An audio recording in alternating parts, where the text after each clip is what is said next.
Hello, everyone, and welcome to Smashbox TV's podcast 474. Sarah Miller, the Disc Golf Guy, alongside Johnny V. We're here in Milwaukee, right before USDGC. And less than 12 hours from now, I'm going to be heading to the airport. There's going to be a ton of stuff going on. USDGC Throw Pink Women's Disc Golf Championship. We got a couple of world champions and some other action all taking place tonight. No better way to kick this off than to find out a little what's going on and what we can expect this weekend. Johnny, what do they got for us? With 20 years of the educational disc golf experience, disc golf is now a mainstream activity in physical education across the nation. 150,000 lightweight golf discs, 267 permanent campus courses installed, and thousands of partner programs in all 50 states. As a 100% publicly funded charity, Edge Disc Golf couldn't do it without you. Please join our mission to reach and teach the next 3 million young disc golfers. And with that, welcome in Jay and Des Redding. Whoop, whoop. How you guys doing? Man, so good to have you guys. It's been a little while. And the fact that we're opening, we're getting updates, we're celebrating anniversaries. Guys, big week. We talk to you usually a couple times a year. This is always a staple of one of those times, though, because there's so much going on. Rock Hill, Winthrop, Edge. Tell us where to start. Where should we start with this conversation? Well, we're enjoying the beautiful Rock Hill skyline there in the background. So, a little better than Charlotte. Wait, okay. All right, here I'm gonna immediately jump in. Let's start with last week. I reached out to Des, who was understandably still trying to recover from a whirlwind weekend in playing up the road, so to speak, in Burlington, North Carolina. Congratulations on your FP50 victory at the U.S. Women's. Another major win in your under your belt? Yes. So let's start there. Des, tell us what it feels like to have yet another victory, but also just the span, the career in which we've seen you collect these major victories. I think all of us legacy players have that same kind of mentality, is collect them all. So you're trying to collect the worlds in each decade. Now when the PDJ slid in those 55s and those 65s, it's made it a little more difficult than the actual decade that used to be. And that same holds true with the U.S. Women's. I started with the U.S. Women's in 2002 with the Peoria Frisbee Club, being a member with them, hustling papers to get involved. So U.S. Women's has been incredibly dear to my heart. I never did play it for the 2 years that it was at in Rock Hill. I actually had some family sponsor me that first year in 2001, but I just was so fresh and so green, I just could not get out here. And so, yeah, to be able to come and win in the 50s, we had a smaller field. The 55s were actually a bigger field, but the two Titans with Julianne and I, local Michelle Green was there, who put down some heaters in the rain on us.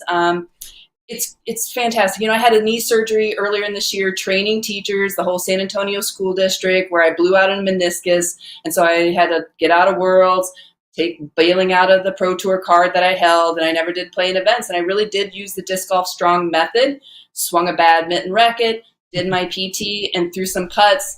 And that span of disc golf at the U.S. Championship for women in Burlington was the most rounds I had played since 2022 in the fall. So I kicked off the season in January throwing like 940, 950 golf. That ended after one event and hadn't really touched a disc after that. I played one event, injured, struggled, played another, bailed on it, and then won Kansas City right beforehand, and then came back and then threw some great rounds at the championship. And, that was a really well-run event, and I played Sneaky Pete's back in the early 2000s there and had just wonderful memories going in there with all the old players I used to play with, and I felt really at ease. Just for a moment, congratulations on all of that. And then for a moment, maybe even expand on the idea that you were there in some of the early days of the event, and now here we are, 337 women, 3 courses, all on one property this particular year. What does that mean to you as someone that's been an integral part of watching this growth and development of disc golf? What does it mean to fast forward 20 some years and to see where we're at with that event just a week ago or so? I'm just so proud of the women for taking a part of trying to play disc golf. It's such, I think women are in a unique situation, and that's kind of where we still always hold that 7 to 9% in the PDGA, because women come and go. Motherhood takes a hold of some women. They come back. Amy, who won the 55-year-olds, got Barrett White, who is a stud in our sport, into it, but then raised her children and then came back and won 55 and beat Barrett, who's a powerhouse. So we kind of always fluctuate at that 7 to 9%, but to have us all always come together at the U.S. Women's and to keep topping it year after year after year. I mean, 92 FPO women was bigger than the entire field for maybe the first 7 years of the tournament that I played in. So from 2000, well, you can consider 99 and 2000, or it had been 2000 and 2001 when it originally started. So and to have it all at that same place. Burlington, Spike Kaiser with Chuck Conley and Tim Barr, the PDGA, all knocked it out of the park. I'm actually part of the crew in Austin for next year, and they set a high bar for us to level up on. I really feel like we're going to level it up, but woo, guys. Yeah, well, it's spectacular. I was going to ask how excited you are to have it a little closer to home in Austin, Texas, being able to maybe get a repeat, some back-to-back action. I don't know, like maybe I'll play a different division because I already bagged that 50, so who knows? I love playing with the larger divisions. I've never really shied away with that. And sometimes that hometown advantage doesn't really mean much. They tend to change courses a lot, and you don't get to have that hometown advantage that you really get. Back to the Sneaky Peek days, though, it was really beautiful. I was sitting there and I was a solo flyer. Jay went out and trained the whole state of North Dakota for teachers. And so I was solo, which was a little bit different. Jay usually doesn't accompany me with the U.S. Women's, but I'm with my core group of women. And so I went out to play my first round, but I was solo, so I was going to hook up with women. And it was like crickets out there, 344 women, and I didn't have a single one at that point in time playing the course where I started. So played by myself. And then I remembered seeing David Wiggins at 10 crushing drives, out there. I played with Mandy Snodgrass at the time, and she played from my line. We had to look up the rules on the penalty. So I just had a longevity of my life in playing disc golf in special places, and I rolled with it the whole week. Well, it was incredible, and you went on to a 10-stroke margin of victory, and 7 of those were right off the bat. And I guess my only quick thought is, as you said, a couple of titans, a couple of legends of our game, yourself and JK. On paper, just exclusively looking on paper, you're a 50-point deficit to her, and we see her playing literally almost every single weekend. We know where her skills are because she's out playing, and you've been battling an injury. Do you feel like is upset the right word? Is that how would you describe getting past her, both, when the paper shows otherwise, ratings, so to speak? That's completely accurate. I mean, Juliana has been just smashing it back on tour. I mean, she came back. She's still a powerhouse with all of her skill sets and has proven worth among absolutely not, I'm going to say better players, but younger players. And younger does sometimes equate, as the longevity of rounds go on, into more strokes gained. So yeah, I was completely underdog. I mean, it was kind of very similar to 2002 when I snuck up and beat her at that World Championships, where she was the dominant player at the time. So I think those points have always resonated with me as an athlete, that at any given Sunday, as they say, you can have a winner. So I never underestimate my competition, but I never underestimate myself. Wow. So do you see yourself trying to do some DGPT stuff next year? Well, I had a pro card this year, but I wasn't able to exercise it. And the way the competition is, I probably will not be honored another pro card with that, but I will try to get into the events that I can get into and I want to play. There's some great courses. Northwoods I would always love to come play that course. I really enjoy the Sunset Hills, and Northwoods I just think is a spectacular course. So likewise, when I was at the prime of my career, I always picked the courses or the clubs that I wanted to support, and I'm just going to continually do that into I'm already silvered up, so I'm just going to keep riding that. All right. Silver years. So speaking of clubs and support, I know it's also a major undertaking, but what is this next week? What are these next 7 or so days, 6 or 7 days? What will the two of you guys be doing now? And start with you maybe playing or not. Give everybody the update to get them up to speed. Well, there was a great interlude to Silver because this is the 25th Oh yeah. undertaking That of was the all United intentional. States Disc Golf Championship. So, I mean, everybody in the disc golf world either is on their way, they're either here, they're on their way, or they're going to be watching. There's just no doubt about it. This has become, one of the pinnacle events of the entire year, and what they've built here. Those of us that have been around from the beginning have just watched. We both played the qualifier round.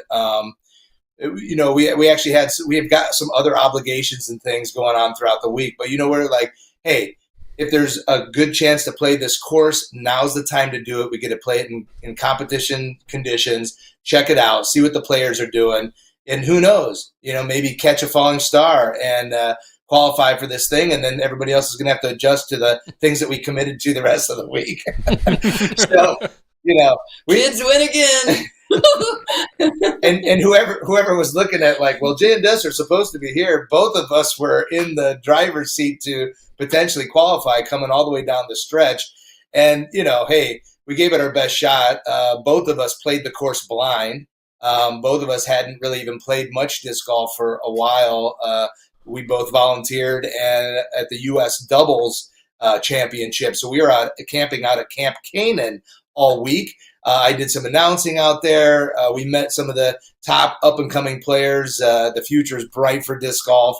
We got to play that really cool complex in the woods, so not very USDGC. So had a great time in the qualifier. And like I was saying, I was playing with some younger players, and to be able to go around the course and, they were the ones striking up the conversation. Like a couple of them saw like some of the old epitaph type of cement tees in the ground, like, did this used to be a hole? Like, oh yeah, 2002, we used to tee from here and go over there, and then they couldn't. Someone was lamenting the walk from 16 to 17.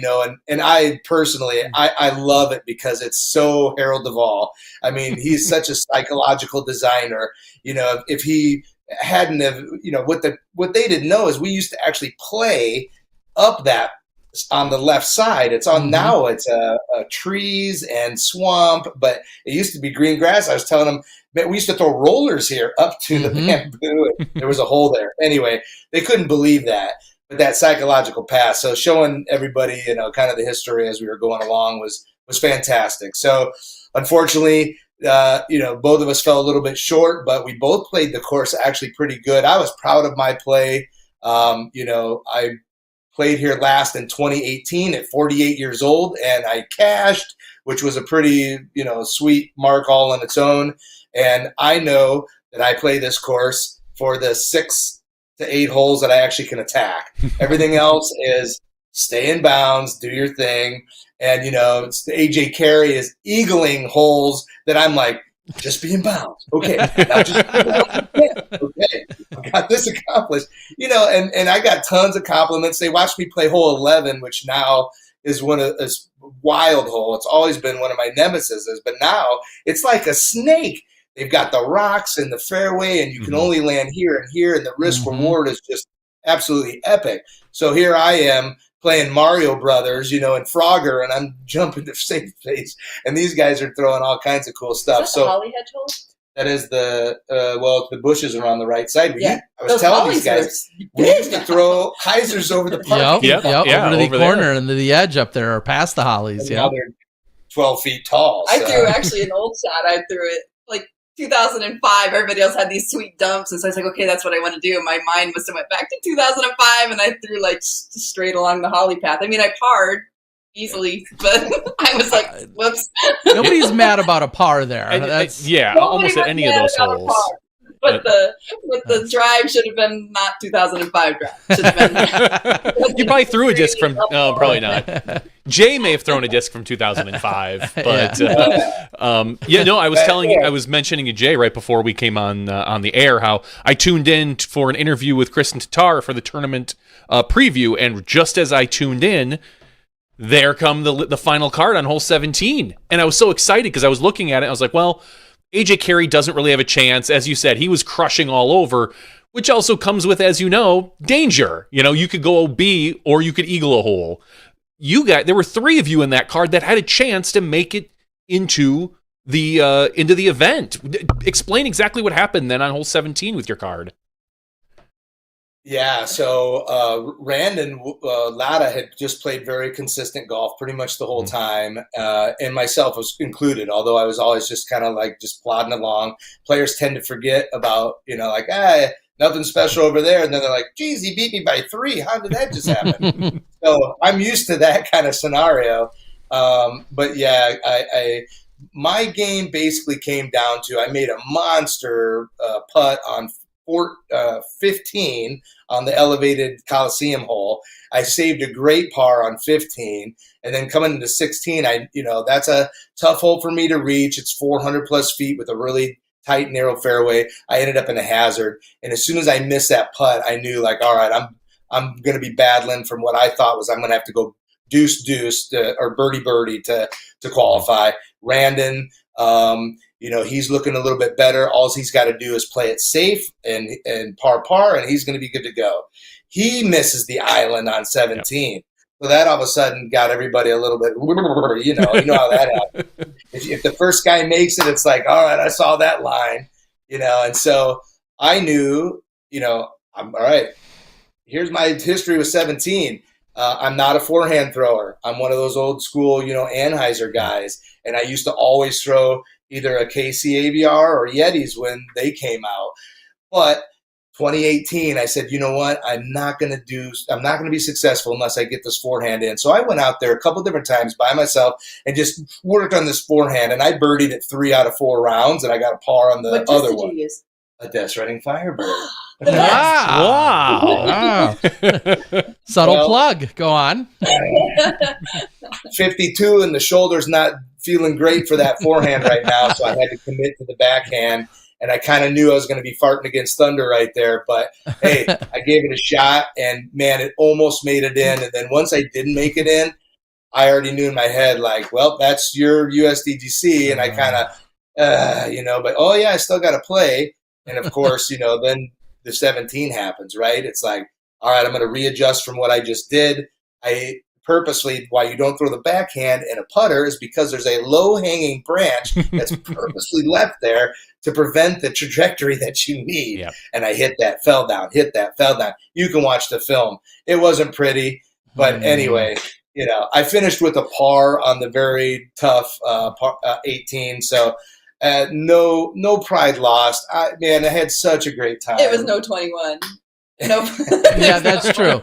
Yeah. I've seen some big scores personally. Seen other people. Wow. We love you, Rick, out there. Anyway. We do love you, Rick. Well, and it just goes to show, I think one of the many takeaways from that story, though, is someone as experienced as you in a position here on Monday qualifying and getting to hole 17, like just 17, dare we say, is always looming, right? No matter what, no matter if you're up by 5 or you're fighting to get into a final spot to get a specific score, 17 is always looming. And maybe we give it too much credit in the media perspective, or maybe we don't give it enough respect. But at the end of the day, 17 is always there, and you got to get past it, right? So it is always there, and it's a high number hole, and I think that's where it gets gets that level of cautiousness, because in the end, USDGC really almost all of those holes have some kind of situation like that. And I'll take us to hole 9. Hole 9 is the Winthrop Clubhouse hole. It is absolutely scoreable position for anybody playing in this tournament. Mm-hmm. However, a guy that medium arm speed, it is 360 and slightly uphill. So I'm watching Other guys are just kind of putting it right in there. I've got to flex something hard. I just missed it. That hole, 2, 2, 2, 4.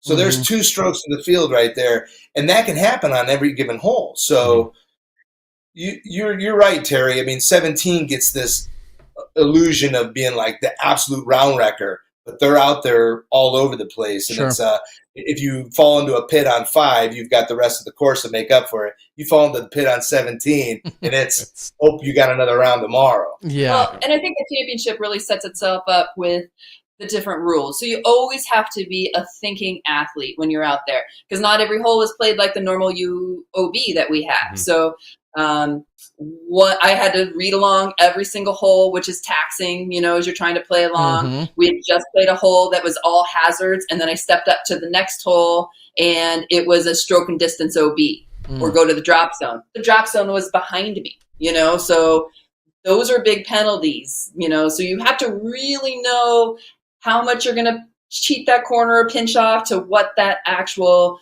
hazard to OB to penalty stroke might cost you if you miss. And, those are big numbers that you can have. That stroke and distance, that was a double that when I executed the second shot should have been just an easy par, I mean, I had no problem getting up and down, but the damage was done when I already threw stroke and distance.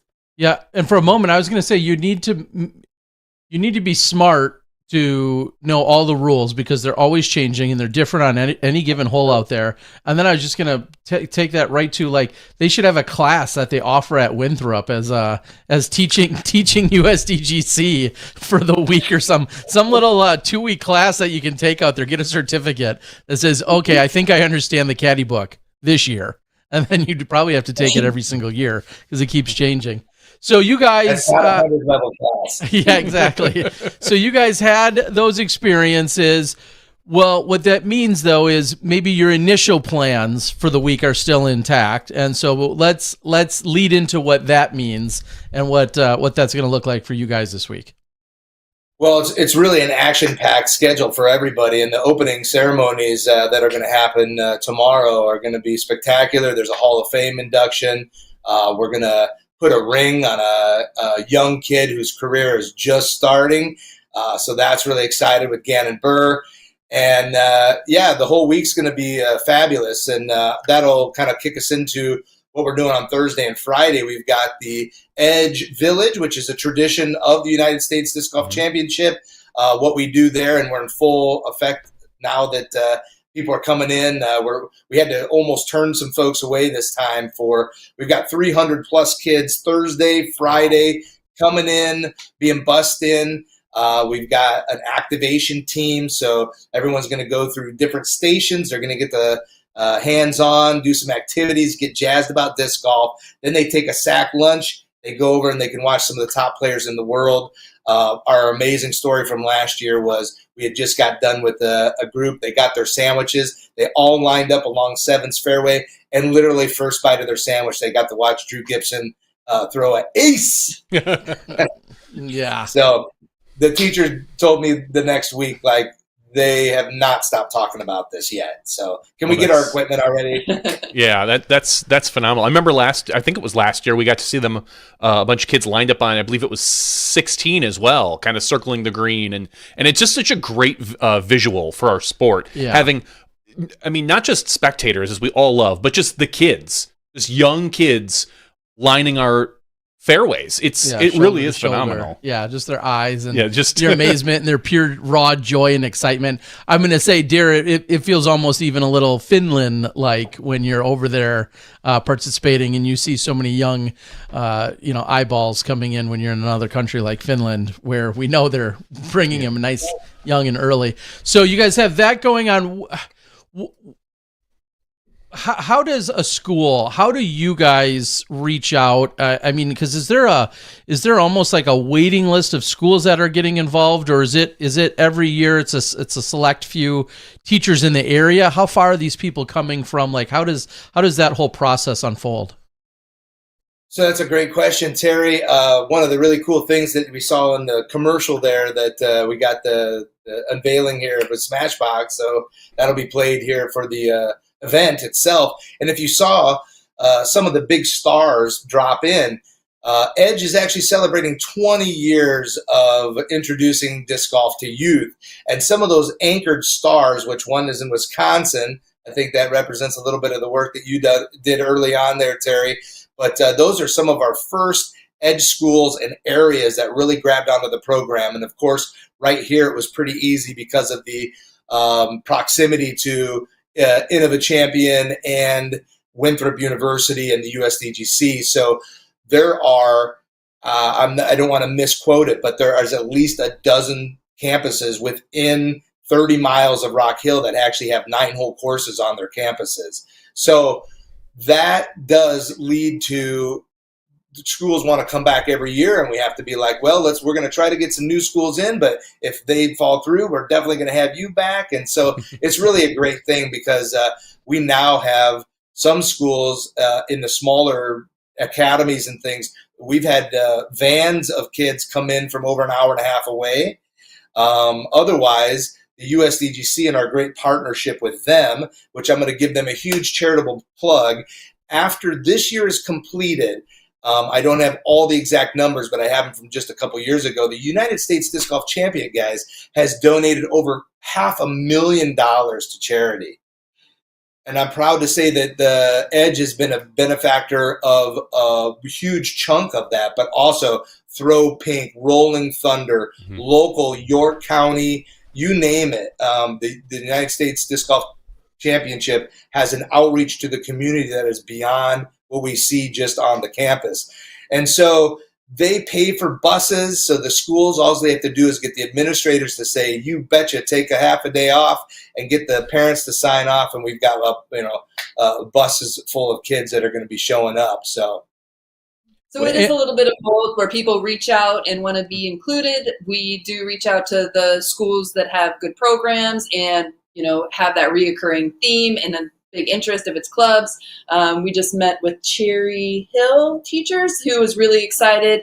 They have a half day on Friday and made it a point to make sure they were able to book on Thursday because they couldn't have made the bus schedule work for Friday. So they didn't want to miss the opportunity to be able to experience the USDGC, the Edge Village, and made a special point to make sure that they had their kids here on Thursday. Their teacher actually played US doubles. That's where it was. I couldn't remember. Yeah. Oh, that's cool. We've got so much stuff going on. Yeah. I mean, and just back up and everyone process that for a moment. We have schools that are effectively planning their bus schedules and their half days and their curriculum and their entire, week of planning based around bringing kids to one of our sport's most elite events and experiences. And that has to give everybody like some good warm fuzzies to think about what that means for disc golf, what that means for, Rock Hill and Winthrop, but then also Edge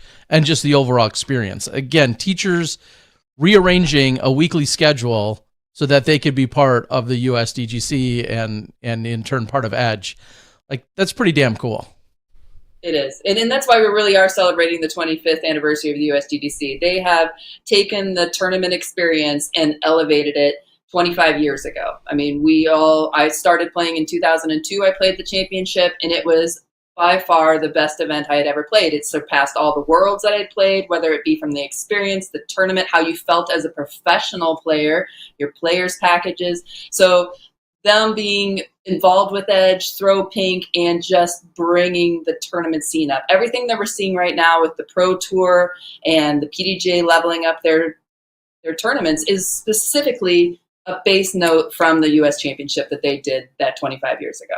Yeah, I think a lot of people forget that USDGC was one of the first ones that have like an announcer and tee times. You had a whole players area for food. You had, people shuttling you from the practice area up to the lead card. You had this ginormous store with all USDGC. It was really the first event. I mean, we had worlds like that. They had fly marts and they had, but even the worlds back then didn't really have tee times. It was always, They didn't celebrate that player, and then I think that's really what elevates disc golf now is the Disc Golf Pro Tour. We're starting to elevate the professional player, which elevates our sport.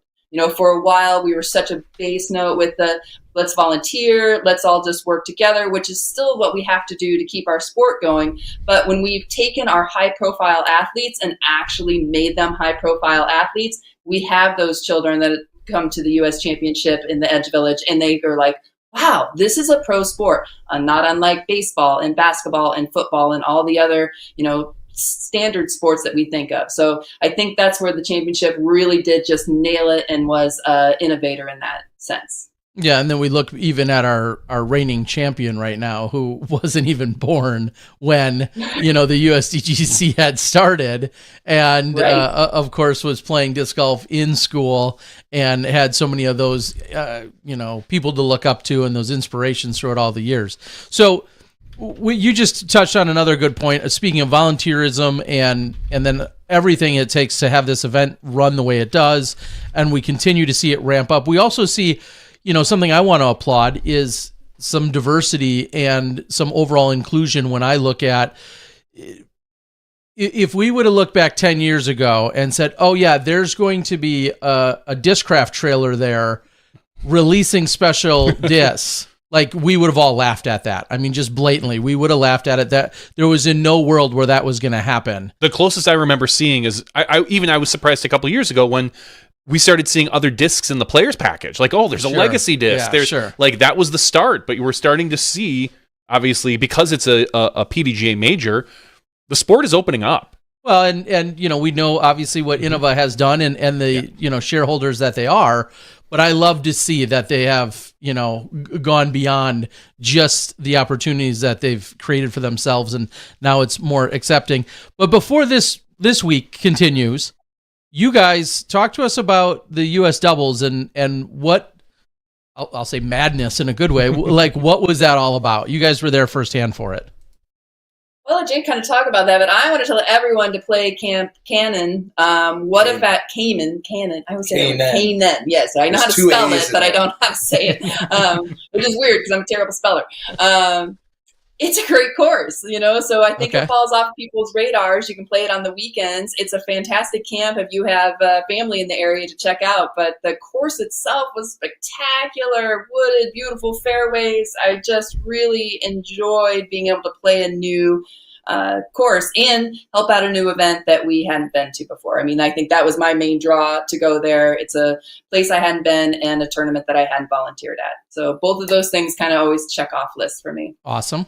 Yeah, I think this event and this concept, doubles has been around, and talking to a 4-time doubles world champion here, and Kevin McCoy and Des and Stokely and all of us in the doubles realm can say, you know what, it's not singles, but it's a heck of an event. And the fact that the PDJ still hasn't recognized doubles, even though we've played in all these sanctioned events, right? I think it's a matter of catching up with records and all these things. But doubles, does count, and it's an incredible format.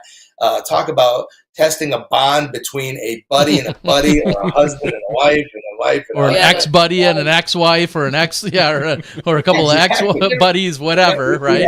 We had multiple brothers, including 2 brothers from Oklahoma, that came all the way, and they did it. We had a father-son that actually made the cut, and I think they cashed. They were doing great together. So lots of storylines in there.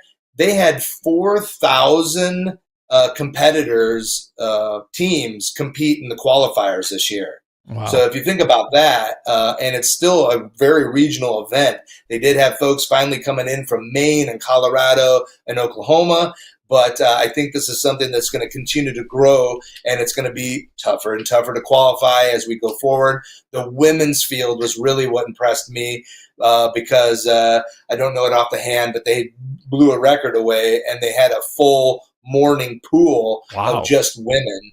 So that was pretty spectacular all by itself. Talk about the new generation coming in. That was good to see. And we had, Jake Mon's little brother. Mm-hmm. Him and his partner ended up kind of running away with it. And not that it was a surprise, but he's considerably younger than Jake, or at least it looked like. I guess I can't confirm that. Can you guys confirm that? So obviously, I think he is. Yeah, I think he's a little bit that younger. family is very wealthy in skill. yeah. And I think doubles, for speaking on women, is a great format to get women involved. I met quite a few women that was their first event, and it was a nice way for them to be introduced into the tournament scene. And so it is a great bridge for women doubles events. So I encourage tournament directors to take an opportunity to throw some doubles events, whether it be mixed doubles or, divisional doubles. It really does make a difference in the women's scene. Yeah, and I'll add on to that. Yes. Just real quick, the only thing I'd add on to that is just also know a little bit of the geography and cultural norms. And I only say that because I had the honor of going to Estonia last month, and I had talked to them about, let's do kind of this mixed random draw doubles. Let's do random draw doubles leading into the event. They already had a sold out event. This is going to be a lot of fun, kind of a mixture, and everyone to have a good time. And we kind of settled on that. And then a day or so later, the gracious TD reached back out and said, actually, after some further thinking and more conversation, that doesn't sound as appealing to a lot of Estonians. And we'd love to have doubles, but let's have it be bring your own partner doubles. And because mixing and socializing isn't necessarily regarded the same as it can be for some of us in the U.S. And so we made it a bring your own partner, and everybody seemed to have a good time. If they didn't, then it was definitely on their own fault. But so that would be my only caveat to add in there, that know your, maybe people don't want to be forced into meeting a stranger, and that's fine Know too. your region. Know your I can say region. that too when I was working with the Australian for Edge, and we were, we did tons, and I said, go shag your discs. Yeah. Over there either. So luckily it was all girls at that point in time, and I just got a lot of That's a courtesy violation over here, Des. Yeah. What is this weird American telling us? They do it differently in the States, I guess. So yes, but you're right. And it's funny because I remember thinking to myself, is there a more, other than some kind of singles, is there any more popular format of disc golf in all of the U.S. besides like random draw doubles? Is there any other format that's more popular than that, besides singles? Right? Like that's what we do. Flip doubles, draw cards, poker chips, whatever, but it's random. Maybe an A pool, B pool, but for the most part, we play random draw doubles. Well, not all countries are down with that. I played random draw doubles with Circle's Edge and Robzilla out of Deep Creek Dreams course, which was great too. Private place, go check it out. Right after the U.S. Women's Championship, and we just did a random flip. My team, I got actually paired with Michelle Green, and we were the oldest team out there, and we won the first skins, but that was about it. And Holly and Rebecca just smashed all of us, but it was a good time, and we all just laid it out there on a flip, Absolutely. So yes, that I agree. Though it can be such a warm, welcoming environment to foster more women to come out and play, and then feel comfortable out there in a competitive format, semi-competitive at least. All right, so doubles goes down. Now, one of the things we've been doing for the last few years is attach some type of birdies and fundraisers and eagles and things of that nature. Is that on the table this year, or do you guys have a different strategy? Yeah, it's that became just a little bit complicated. Okay.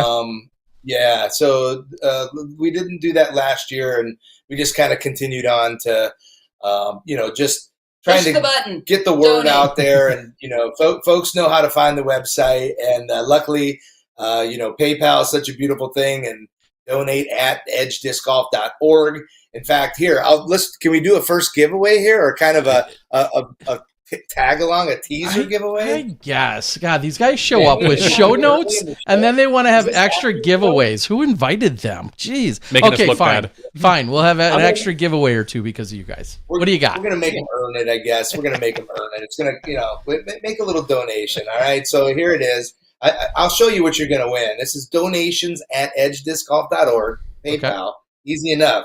But Tina and Eric at Whale Sacks, they allow their players to donate a number of sacks to a charity of their choice. So Edge inherited a bunch of beautiful whale sacks, so we've been including those in our tournament charity program packages. Thank you, so Missy Gannon and Rebecca Cox. You get a whale sack. We've got this cool knee ground bound. This is a father-daughter out of Austin, Texas.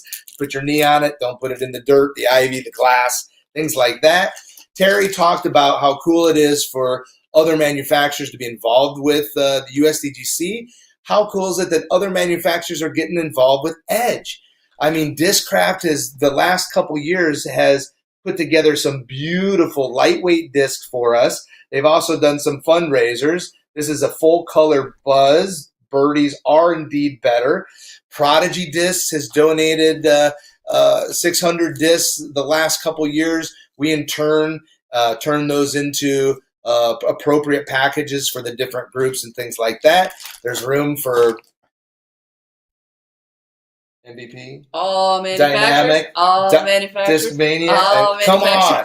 manufacturers. So we're going to give away all of that, and this is probably the grandie here. Every year, our US and Throw Pink women's disc golf champions are gracious enough to spend a little time signing a beautiful disc, and this is last year's Miss. We got Katrina Allen, who won the Throw Pink women's disc golf championship. And we have Gannon Burr's very first of probably many majors. So that's a collector's item all by itself. We're going to just, throw that PayPal in. Every $5 is going to get you a little drawing thing. We'll tag Smashbox, and we'll give this entire package to some lucky Smashbox viewer. This is available for you guys. Nobody else knows about this. So, yeah, we'll take a look at how about the end of the USDGC. We'll put those all together and see us on our Edge socials at Educational Disc Golf for Instagram and at Edge Disc Golf for Facebook. Cool? Nope. I love it. Okay, and I was just putting it in the notes here. Donations at edgediscgolf.com. That's .org. .org. I'm sorry. You wrote it right. I wrote it said correctly it wrong. and then said it wrong. But that is... Yeah, if you put com, it goes to Elon Musk, and he doesn't need it. Okay. Yeah. So donations at edgediscgolf.org, and I put it in the chat right now. It's on the screen as well. It's on the screen, but just wanted to make sure that everybody sees it, and then I'm going to do my best to put it out there a couple times this week as well. Maybe I'll do some nightly shows, and hopefully we can get a few more people to jump in on it. So there it is. I'll just follow up. You hit on this, Terry. The last plug I'll give on just ways people can help. Anybody that runs an event can hook up with what we call the Tournament Charity Program. We've worked with over 350 PDGA and non-sanctioned events this year. We already have brought in $45,000. Last year we hit the $60,000 mark, and I think we're going to blast past this at the end of the year. But this money stays in the state that the tournament happens in. So we just had the Rochester AFDO, the Flying Disc Open for Jim Palmieri.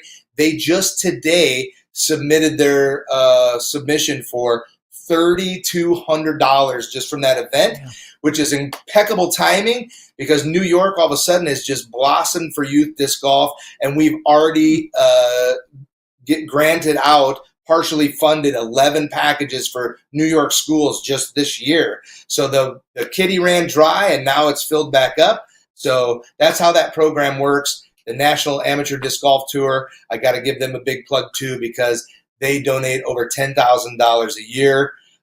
We have multiple groups that are involved in that. So thanks to the Pro Tour for being involved in that as well. They called their end of it the Community Connect Edge Grants. And so via the Pro Tour, we leave a package somewhere in the near vicinity of each event that the Pro Tour happens throughout. So lots of cool ways. Every time you guys send some money in, if you put a little tag on there, I'd like this to go to New Jersey or to Connecticut or California or Wisconsin, we'll make it happen and put it in that account that we have for each state. So thanks for letting me platform that.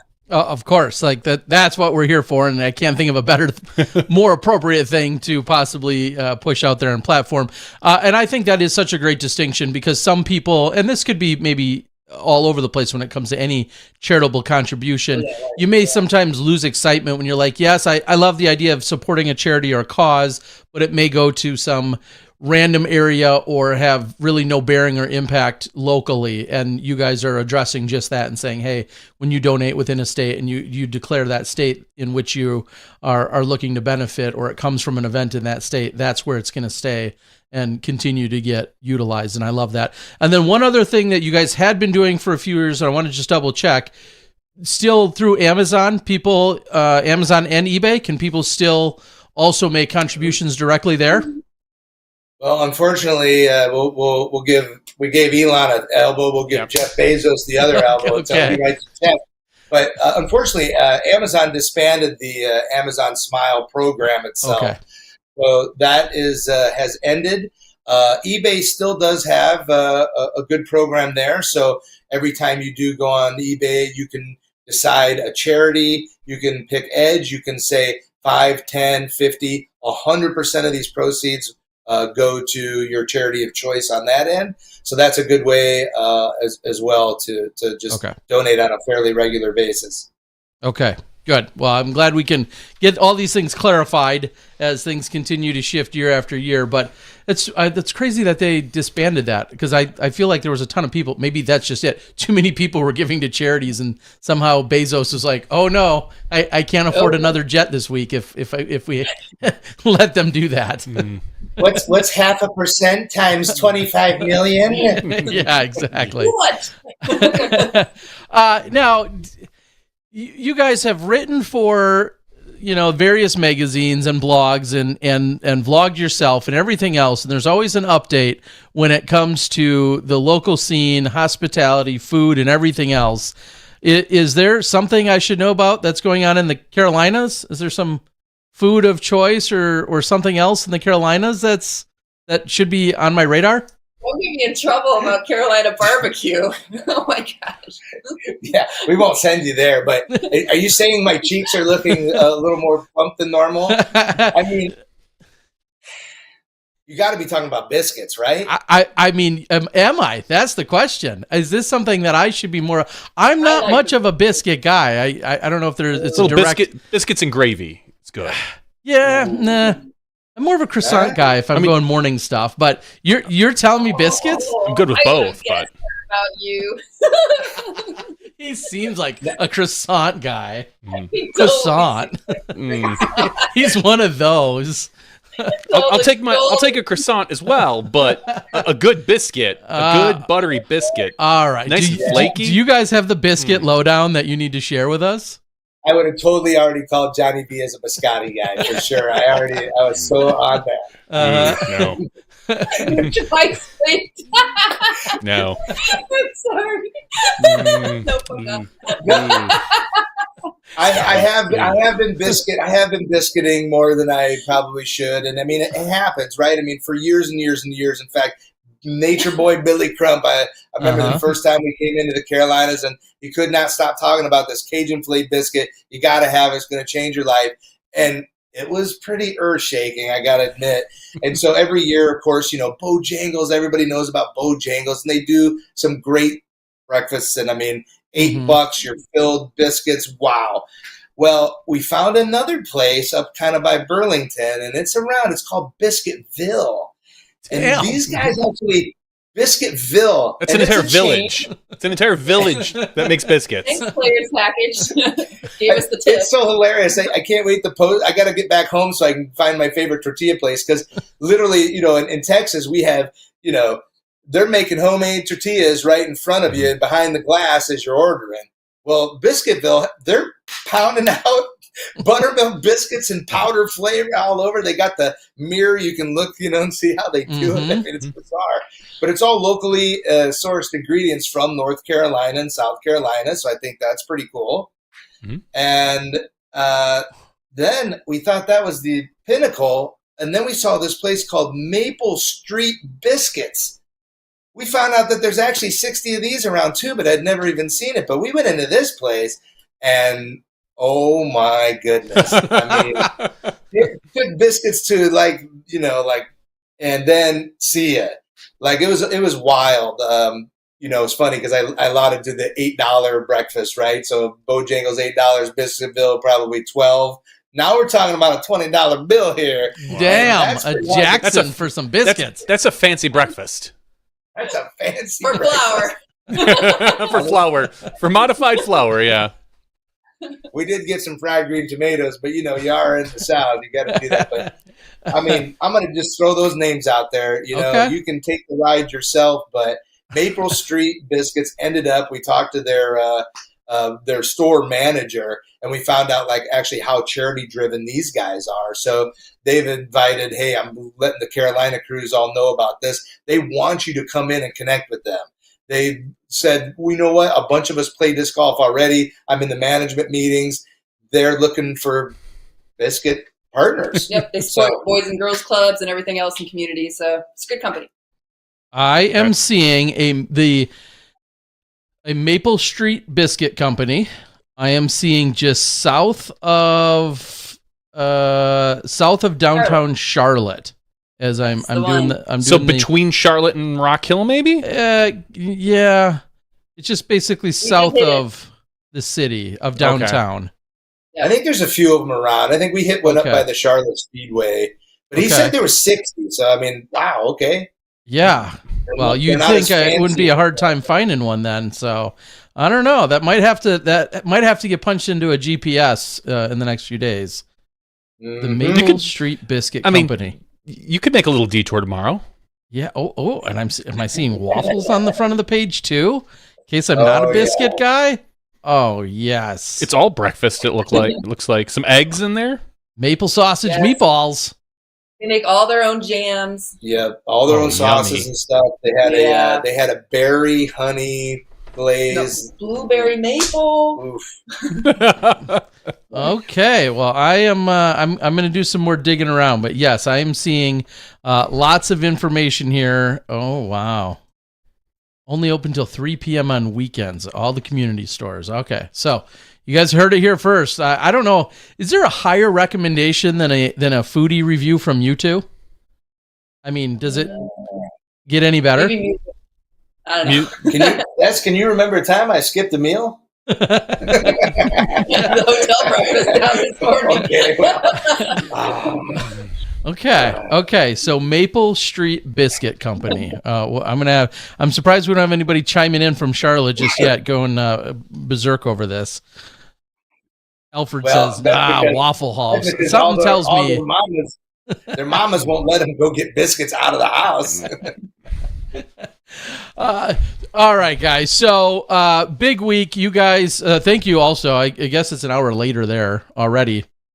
So big week for you guys. Any other wild or bold predictions? Here we are celebrating the 25th. I don't necessarily need a winner's name, but any other big, bold predictions, or maybe any foreshadowing that will all make sense later because you guys know some secrets. Anything else you got for us? I'm going to say a first-time surprise winner, as much as I'd really love to see Gannon repeat, because that would just be awesome. I'm a big fan of his. I've known him since he was a little kid. I think we're going to see a surprise on the men's side. And my prediction on the women's side, as much as I want to see a surprise there, and she's just going to keep on running. I mean, she's engaged now, living high. Yeah, I know. She's locked and loaded. Someone saw, I saw a post. She's got all the golds, and now she's got the silver. Yeah. So, yes, exactly. Yeah, I'm not taking credit for that. I don't know where I saw it, but on the silver anniversary of the USDGC, there's a lot of silver going on. Somehow it aligns. So Jay, you said first-time winner. Do you think it's a first-time major winner or just a first-time USDGC winner? Yep, I kind of did start to. I was trying to put a name on that earlier, and I couldn't. But I have a feeling. I think it's a first-time major winner. Okay. I was going to follow up and say, do you feel like, even though maybe a first-time major winner, more of a veteran of the game or a newer player in the game? Chris Clemens. Ooh. We all know this is a lefty-friendly course or forehand-friendly. No lefties ever won. Yeah, no lefties. No, but we've had a bunch of forehand-friendly. I mean, we've had Germ and Sexton both win this. Yeah. I mean, I just, and he's always performed well here. I mean, I don't say always, but he's performed well. I'm going to call for a breakout Chris Clemens. If I like it. I like it too. I mean, that's just Okay. That's my stretch. That's my long shot. Ooh. Yeah. Everyone needs a stretch. I'm going to study the list and I'll defer to later. I'll let you know Sunday afternoon. That'd be a cop out. We Maybe are Saturday night. again not to we got a little wood to knock on or a little fingers to keep crossed. But last time I looked, weather looks pretty good for the week. Is that what we we're agreeing on? Like It mid is. to low Right, 80s, sunshine for most of the week, right? Maybe cold on Sunday. Okay. Well, cold. Colder, Cold is subjective. You've to lived everybody. in Texas and Iowa, so define cold for us. But I think it's going to go from 80, 84 to all of a sudden like 67. So they might, 65, it might kind of do something. But, it's typical though. Well, here's the thing is everybody sits on their hands and kind of pins out this first tee time because it's crucial. Morning, Rock Hill, this time of year, you're guaranteed to be in the dew patrol. Yep. Mm-hmm. And the course plays completely different wet than it does when it's dry. So that's a huge factor. Benefit, probably don't have the wind. If you have a mid-tee time, you're almost guaranteed to get what we call the inflow. Even though it's inward coastal, that inward flow of the wind always comes in about 11 o'clock to about 1 o'clock. So if you're in that window, depending on the hole, you're going to deal with that. And then, of course, those late afternoon guys, you get pulled that. You might start out with a little bit of that breeze, but you're almost guaranteed the most beautiful disc golf to finish with as the sun is starting to set. It's always very pleasant for earning that spot, So that's what we're going to see all week. Yeah. I'm going to chime in just on Saturday because I am supporting Throw Pink. I'm also working with Throw Pink and Sarah Nicholson.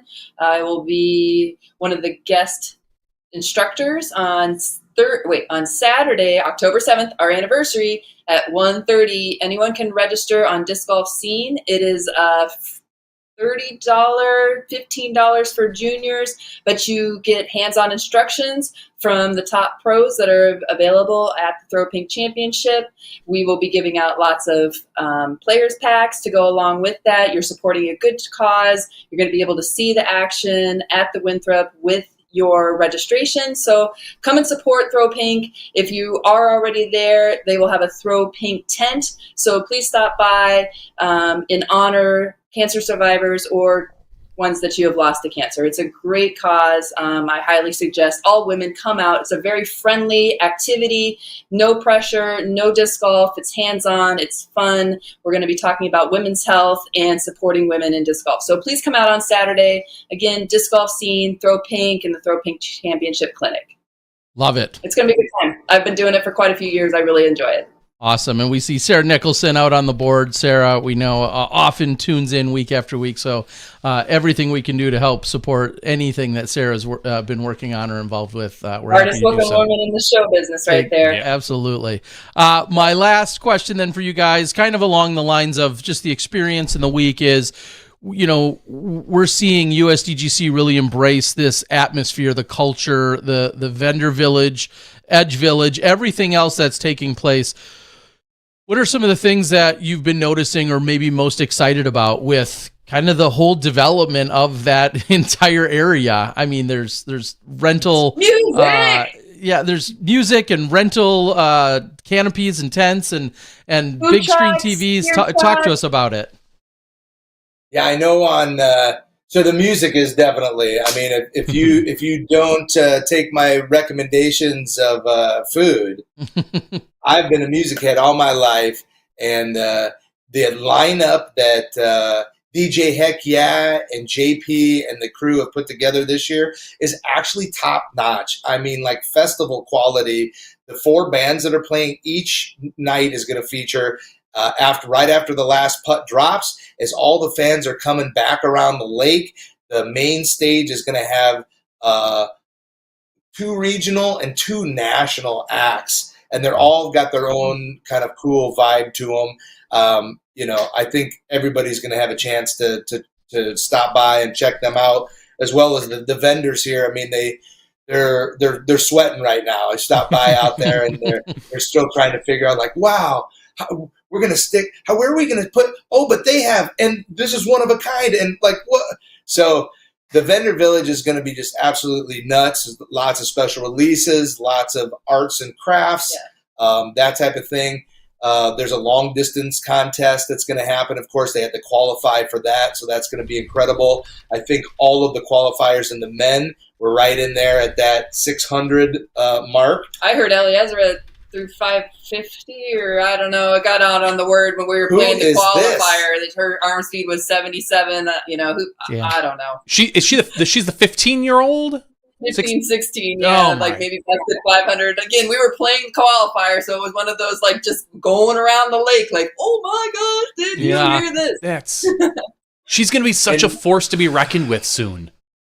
Like, I mean, it's like any young athlete, right? Yeah. It could be like Anna Burr and stick with it. She could, like, fall out, but right now that potential is all there. I hope she stays driven. Out of control. I can't wait to see her play. Mm-hmm. I haven't seen it. I've seen just video clips. Awesome. Excited. Well, the other thing that I know about that I don't have the full details on, but I did see the champ over at the factory and got to catch up with him. It was so good to see Kenny. I tell you what, just to have the legends back with everybody that's got those rings. We know that Barry's playing. Will Schustrick is playing. Mm-hmm. I mean, how cool is that to have a multiple champion come back and hang? He's not that old really, but he's hanging with a whole new group of players that have never even, been in the Will Schustrick era. So there is a Legends Skins match. So this should be spectacular on Friday. You guys can even probably help me out, but Kenny told me he's giving it a go. So he's going to play some skins on Friday. I think Barry's involved with that, Steve Brinster, and who is the rounding out that card? Is it possibly Avery? Maybe? No, it's not Doss. Because I talked to him. I don't know why I was thinking Avery then either. I don't remember Brinster. I don't remember who else is on that card. It wasn't Felberg? That would have been my first guess. Oh, yeah, that probably makes sense. I think it is. I think it is. Brinster, yep, there it is right there for sure. That to me would make the most sense for people kind of. So, yeah, it feels like there's so much going on that it's really almost impossible to consume it and take it all in. Flag and 18 on the final day. So we've got Edge Village, Throw Pink, flaggers, all sorts of stuff. And DJ as a matter of fact. Even trying down. Guys, we're gonna we're gonna let you go. We're gonna wrap up some other news. Not that there's a ton going on in disc golf other than the Pro Tour schedule, which is a pretty big deal. We're gonna have that to talk about, and then excited. It's USDGC week as always. Anytime that's coming up, along with Throw Pink and what that means for all of our competitors. An awesome week. And before we let you go, is there anything else you got for us? Smashy hug. Big hug. Yeah, smashy. # big hug. Well, I'll get some of those hugs in person tomorrow when I see you. I'll be the proxy for a Johnny V hug as well.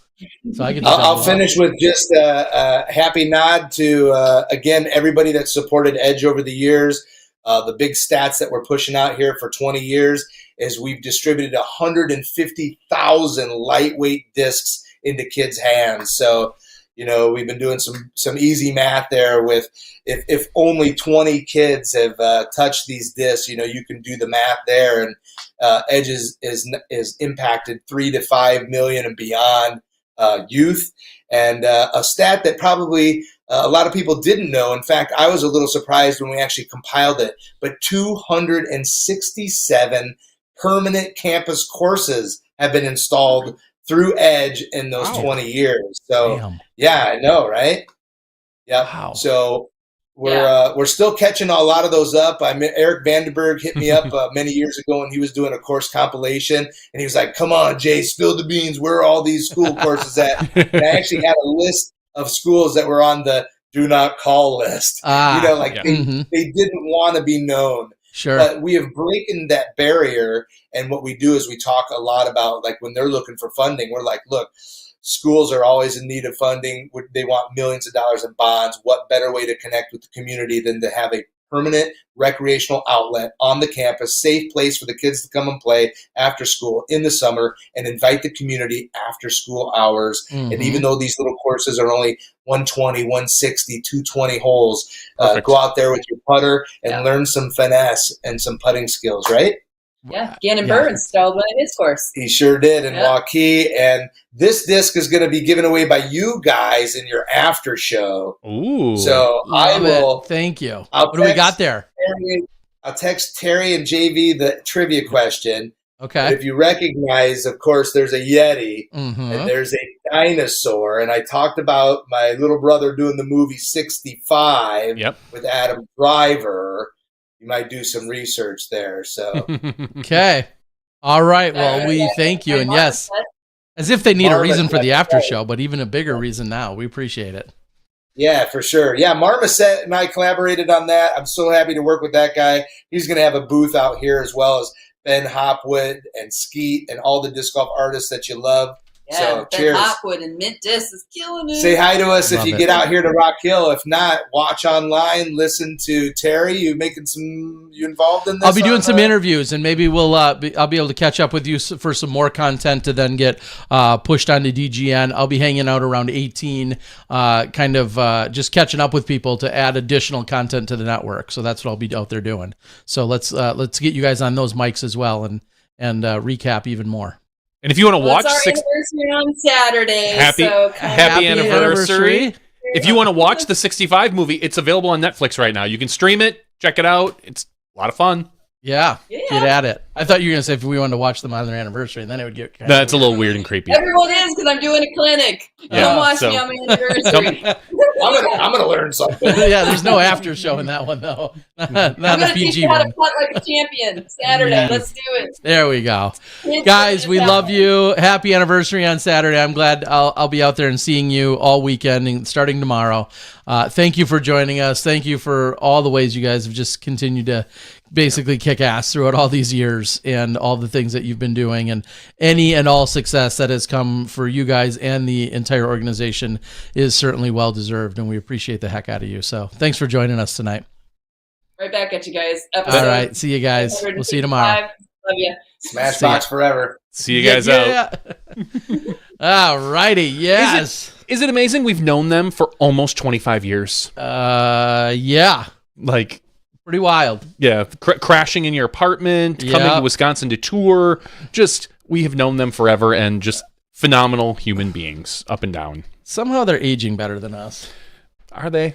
Yeah. Come on, look at us. No. I nod to them all the time. And I'm learning of Maple Street Biscuit Company. It is kind of funny. You go to their site, and the landing page has then a waffle. You would think, but I'm not going to argue with that. You would think it would have a beautiful biscuit or something, but either way, if it comes recommended by Jay, you're getting something good. A disservice if you're not going to check it out. So, yes, thank you to Jay and Des for joining us, and like I said, looking forward to seeing them the rest of the weekend. And as you heard in the after show, we already know what a giveaway will entail.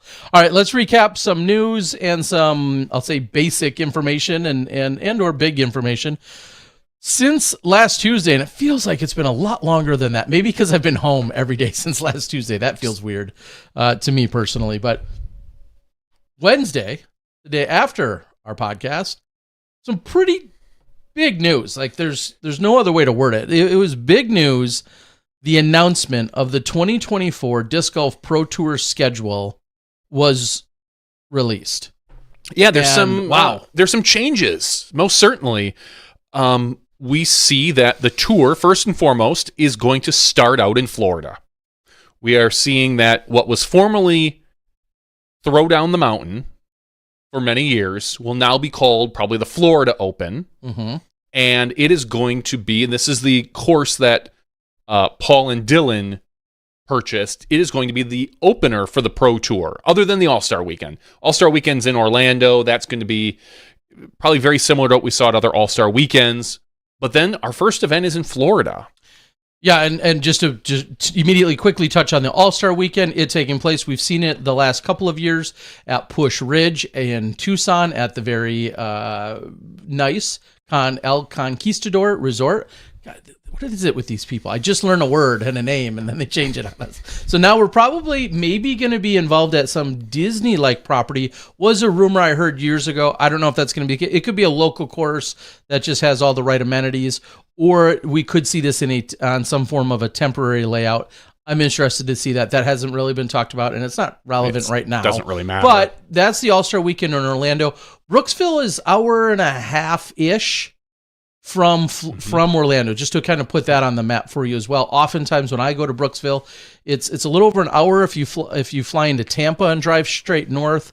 If you fly into Orlando, I want to say it's like an hour and a half-ish or so to get over there. And Orlando is east, almost directly east, maybe a little south of Brooksville. Brooksville is on the more near the west coast of Florida, just to put that all in perspective for those that care. If you haven't been watching the Throwdown the Mountain all these years. Exactly. If not, you should be. If you want to go get warmed up for Throwdown the Mountain, or for the Florida Open, go watch the old Throwdown the Mountains. So after that, we move over to Waco. It's kind of a very familiar tour after that. Waco, Austin. We're in Texas for like a full month, which I know is some people hate. Personally, if every course looks a little different, I don't care where they are. I don't care if they spend. Yeah, I don't care if they spend. Texas is the size of like 4 other states combined anyway. Exactly. So if it was split up into different states, and the courses look somewhat different, then like you said, who cares? And honestly, it is. There are some advantages to what's going on. We see the Open at Austin, USWDGC, and Texas State championships, all within a 1 month period. Yeah, 4 consecutive weekends. Now, there was some discussion about, the argument we've had in the past with the majors putting events on either side of them. Now, this USWDGC, as always, is a major. There's an event on either side of it. So, on one hand, I see an argument that says, well, are the women getting the respect that they deserve to give themselves enough playing time, practice time for the USWDGC? Thankfully, the tour is in that same city the week before, so that should kind of negate that. But I kind of equate it to a little bit to the European Open, in that the European Open, we almost always see bookmarked with events that players can play if they want. If we're going to have... One of the reasons they do that is because when we fly overseas, it's better bang for our buck. Mm-hmm. You can get 2 or 3 events in a 3-week period. USWDGC could be seen as the same. If we're going to see a group of European people, preferably women, obviously, but other just Europeans come over to the U.S. to play in a major, why not give them the advantage that the Americans have when they go over to Europe and get Waco, Austin, USWDGC in a 3-week period, just like we get when we go over to Europe. So I see some advantages. I can understand maybe the disadvantages and complaints about bookending it. And we don't know all the details about how many of these events are going to count towards your final ratings. Nobody's forcing anyone to play these events. If you want to take a week off before or after, by all means, you have every right to do that. No one's going to stop you. So after the Texas swing, then it's, again, very familiar. Jonesboro, Music City, DDO, OTB. After DDO, you kind of swing out to the very short West Coast swing that we have. Yeah, you have a week off in between. Yep. And then you would have OTB, Portland, and moving up from a silver event is Beaver State Fling. Now, one of the things we don't have to worry about next year, Terry, is confusing Silver Series with Silver Event. Yes, because they just wiped it out. No more silvers on the platter. Yes, correct. Tatar has taken all the silver. No more silver. Yeah, exactly. So there are no silver events next year. There's no Silver Series next year. There's going to be something called qualifying events, but I'll say right now, if you don't see it on the schedule, there's a really good chance you're not going to see it live. I don't believe they're also a likely assumption. Yeah, and again, I don't know anything this dropped just like it did for us. After the West Coast swing, come over back to the Midwest with the Preserve, Des Moines, Europe, back here, Ledgestone, Worlds, The one thing about this the other thing I hear a lot of people, I don't say upset about, is just and we talked about this a few weeks ago, the back heavy majors and big events. We're seeing it right now. This is kind of the start. This year, you've got USDGC and the Pro Tour finale. Well, next year, you're going to throw in there the Players' Cup as well. And I get it. Everybody would love to see a major at the beginning of the season as opposed to the end. This will sort itself out after next year, so to speak. This is hopefully a one-time scenario that we're going to have due to the destruction at the IDGC. After that, it will hopefully move back into late April or whatever that is, or early May, whenever the Champions Cup tends to be. Yeah, and we'll have a more balanced schedule. This is just, again, it sucks. I understand having everything at the end, everything from you've got players that get hurt towards the end of the season to fatigue, burnout, everything. Everything is, or even just how it feels like the early season. It might maybe a little bit of a slog until you get to this very, very contested back end of the season. I get all of that, but just remember, it's temporary. It has to be that way unless, and I don't think it's going to happen because it's already been announced, the PDGA decides they're going to not hold it at the IDGC. And I'll follow that up with, of course, no prior knowledge and just purely some speculation. Piggybacking on that idea, I wouldn't bet my house on the Champions Cup in Appling on that weekend either. Okay. I just wouldn't bet my house on it. And for a multitude of reasons. One, they've got to do a ton of work at the IDGC. And of course, I'm not there. I haven't been there in a while. They have to do a ton of work to address the issues right now that are going on out there in terms of logging / the beetle infestation. So they have to do work to address that. Then they have to do the work to create a whole new course that is championship caliber and ready to go for November. We're already going to assume that there's going to have to be a shortcut or two that gets taken in terms of vetting the course. Now, they can have leagues, they can have a few smaller tournaments out there. It is going to feel relatively fresh and blind to most players because it might get done a matter of weeks or months before this event would be had there. All right, so there's just a lot of stuff, and I am not dismissing or second-guessing the sheer capabilities of the people that are involved. Even with all of that said, though, it's still a very, very tall task. And it just is what it is. Even having it at the end of the season is going to be having it at the end of the season. Designing a course.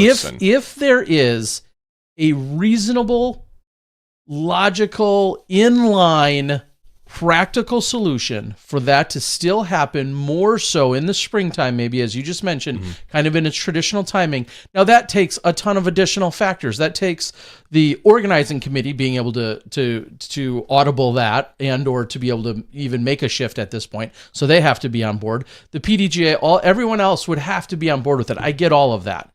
And I'm not saying it is going to happen. I'm just saying I wouldn't bet my house that it stays there for a lot of the reasons we've been talking about. A lot of people have said, look how this season is backloaded and it feels like it's really big, and it would be just for 1 year ideally. Mm-hmm. I'm just saying, I'm not some conspiracy theorist. I'm just saying I wouldn't be surprised if we still see a shift. It's just the 1st of October. Exactly. This could, quote unquote, be a placeholder. This is an emergency break glass. If they can't find, and I understand if the PDGA doesn't say this out loud, and we have no inside knowledge, I haven't talked to anybody, but they could be working on an earlier season thing. I'm looking at the schedule right now, maybe between Music City and DDO. That's the end of April. You could slide one in there. Of course, then you're bookending your major. Sometimes things have to happen. I'm sure there's one or two other weekends you could probably fit it in there, depending on where you put it. Maybe they move it over to the West Coast. That's what I'm saying. Like, if it could be literally anywhere next year if they can find the right course within the right schedule. Yeah, clearly they're not going to put it. Is everyone's moving, just to use that time frame, between Music City Dynamic Disc Open and OTB, which would be Mother's Day weekend in between there. But anyway, if something were to happen just randomly on that weekend, or not so randomly. They're not putting it in North Carolina? Yeah, they're not going to put it, the opposite direction of where the OTB is. They will put it somewhere either closer to OTB or closer to Dynamic, or on that line between the two. It's not going to be wildly off the beaten path, and we're not going to find it in Montana. We're not going to Canada for it or whatever. If it were to happen during that weekend, it would be somewhere that would it would have to logistically make sense, fit into for the tour players. next year. Now, that kind of follows everything we just said. I feel like the Pro Tour has been very vocal and adamant in saying, as this schedule came out, and we've seen some replies and some details, they're trying to listen to the players, first and foremost. Trying to listen to the feedback that the players have given and have said, we, of course, enjoy our travel, but we need either weekends off or there can only be so much travel, so much practical travel. That's, of course, if you want us playing our best. I mean... there are more DGPT events this year, or this upcoming year. Elite level or higher. Correct. And so there's not an emphasis on attending or being involved, obviously, in silver events, seeing how they don't exist. However, what was the number? What was the number in 2023? I guess that's the next question. Of events? Of elite events. Elite plus playoff. I mean, you figure all of these minus Beaver State Fling and Open at Austin. Those two events were upgraded because the Open at Austin was a silver event last year. So this year it's been promoted. So technically, two more events in that sense, and none of them fell off. And assume Florida swapped out with LVC, which of course, which is a little awkward. Not gonna lie. I've seen some posts about awkward or different. Awkward. For LVC. I've seen some posts that made it kind of seem like LVC got blindsided by this. Even as of last week, or when this was announced, their website had on there the DGPT Tour Opener 2024. It felt a little bit, I don't want to, communication, I think maybe was either someone didn't update the website, or there was some lack of communication between the event and the Pro Tour, because the event had their website, and I'd looked at it, like 3 practice days. You've got 3 or 4 playing days.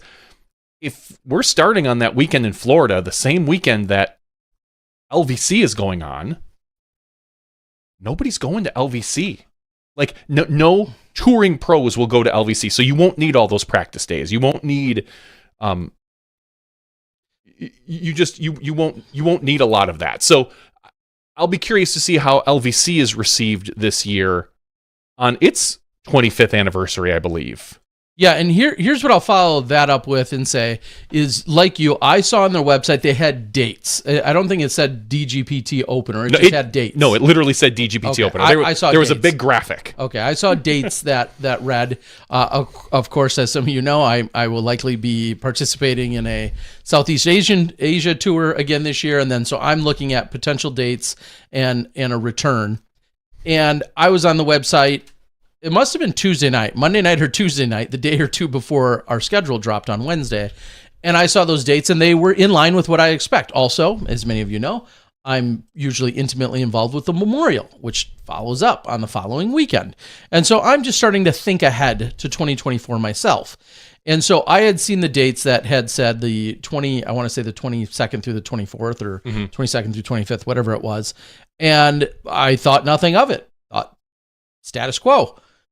It would likely be the opener of the season, and probably the All-Star weekend, somewhere the weekend before. Again, if we're just going by default, you're going by, or recent memory, you're going by Push Ridge in Tucson. And they've updated their website since last week. Yeah, and they had, the just dates a few days ago, as of Friday night, they actually released they came out with a press release, the club did, that had essentially said, hey, we're just learning of this communication as of recently, and we don't know if we're going to keep those dates. And I think that's maybe one of the biggest takeaways at the moment. Sure. They have expressly said, we don't know if we're keeping for sure the dates. They don't know if they want to directly conflict with the tour opener that will take place in Florida. As you just said, it's going to have a different look to it. They're moving forward. They still have Innova. They still have all these commitments, and they're excited to run a big event. And I think it's going to be a really big, solid event. Yeah, it's going to look is. different no matter how you cut it, though. There's no doubt about that. You're going to have a different player base and clientele that's going to participate simply because it is not kicking off the tour opener. I don't want to say none of our touring pros. It will definitely not be the same cast and crew, though, that we've seen. And maybe you'll find, I think you and I talked about it right after it was announced, there's going to be more of a regional pro feel to it. You may get some of your players that are really good on the West Coast that dabble in touring or playing in the West Coast, but aren't going to go to Florida. So they're still going to remain, keep LVC on their schedule, regardless of what weekend it is. It's going to have a different feel and vibe. LVC has said, hey, we're going to move forward. We're still excited about the event. As they should. It's a great event. And everything's going to keep going. However, stay tuned for the dates and for the divisions and the formats and everything else. This is going to open up in some ways, depending on what division you played and what your agenda was in going to that event. In some ways, this is going to wildly benefit you. There's going to be more spots probably. There's going to be more creative things that they can do where they're not going to be as beholden to some of the regulations that are the Disc Golf Pro Tour regulations that, certainly focus on your FPO and MPO. So glass half empty, half full. Yes, there's a lot of frustrating probably takeaways and disappointments. And then we could turn around and you could find a ton of things that they're going to benefit from. Hey, Terry. Yes. Let's kill two birds with one stone. Start some rumors. No. Oh, damn it. What if Champions Cup is moved to LVC? It's done. No, and why aren't we getting paid more? And honestly, I'm looking at the schedule. You do it right after DDO, before the week before OTB, because you go from DDO down to Vegas up to OTB. You knock that out. I'm just saying, Innova, PDGA. I mean, I know you guys don't talk much. Champions Cup. It's totally completely different style. I get style and monster in terms of like what the event's trying to service. Correct. Because there's not amateurs, for instance, like LVC has. I get that. But yes, I mean, it's not the dumbest thing you've ever said. No, there's a lot of dumber things I've said, and probably earlier today. Yes. So not the dumbest. No, but here's what I want. I don't think practical or it's going to happen, but it's not the dumbest thing you've ever said. I agree with both of those things, but I'm just saying we could knock two birds out with one stone and just push back the champion. And I understand like it's a totally different accomplishment. They're trying. It's a totally different style course. You're going from a heavily wooded course to a much more distance friendly open course at Wild Horse. But ultimately, originally the Champions Cup was supposed to move. It was going to be at IDGC the first year, and then it was going to go up to Michigan at one point, and it was going to kind of, I don't know if it was going to float around, or if it was going to kind of stay bid or voted out. Bid or voted on. So I'm just saying, if you want to, you could do it. You could do a little something. Yeah, and I'm not just saying in style, of course, although you're right, very contrasting. But it's overall a different agenda for what the events are trying to vibe, as the kids would say. Vibe. Are you vibing? Vibe, man. Well, other things about the tour that we're going to talk about real quick. They've moved up to 4 DGPT Plus events. Waco is becoming a DGPT Plus event as well because it's going to get a second course. It is a 4-day event. It's a Thursday through Sunday. So 2 courses. One is the standard Beast, and the other is we heard about it this past year. Yep. There's one across the street or something at a ball golf course, kind of a more open style course. So we have 4 DGPT Plus events, and then your standard majors. They change the point structure, which they do every year. So I'm not even going to bother with it because guess what? By the time I tell you, it'll probably be different next year. And there's nothing mentioned about the European events, the European tour. There's just the European Open talked about. But my guess is that we're going to see something in the next probably 2 months that has the European schedule for the European tour, and it's going to probably involve Sula. It's going to be the weekend before European Open, as it usually is, along with other events. So I do hope this year that the ET and the EPT can somehow work together so that the SWPT so that they don't overlap nearly as much, because the Europeans deserve that, to have a good unified tour like we have. So, best of luck. So that is your 2024 U.S. schedule and majors. The other thing that people are saying is that the and Terry, we don't need a rant, but the lack of West Coast events. We've said it before. If you want more West Coast events, you need tournament directors and tournament staff that can run those, blah, blah, blah, blah. There's all of that. But do you think we're going to see more than a handful of players skip the West Coast tour stops? Because you've got 2 elites and an elite plus event. Now, I don't know if they're going to count. We don't know for sure. Are they going to count all 4 elite plus events? Are they going to only take 3 out of 4? We don't know any of those details yet. I think that might weigh into it, but that's an expensive swing. Yeah, and I think that's exactly why, almost exclusively why, we're seeing not nearly as many events on the West Coast, is because of the trek to get over there.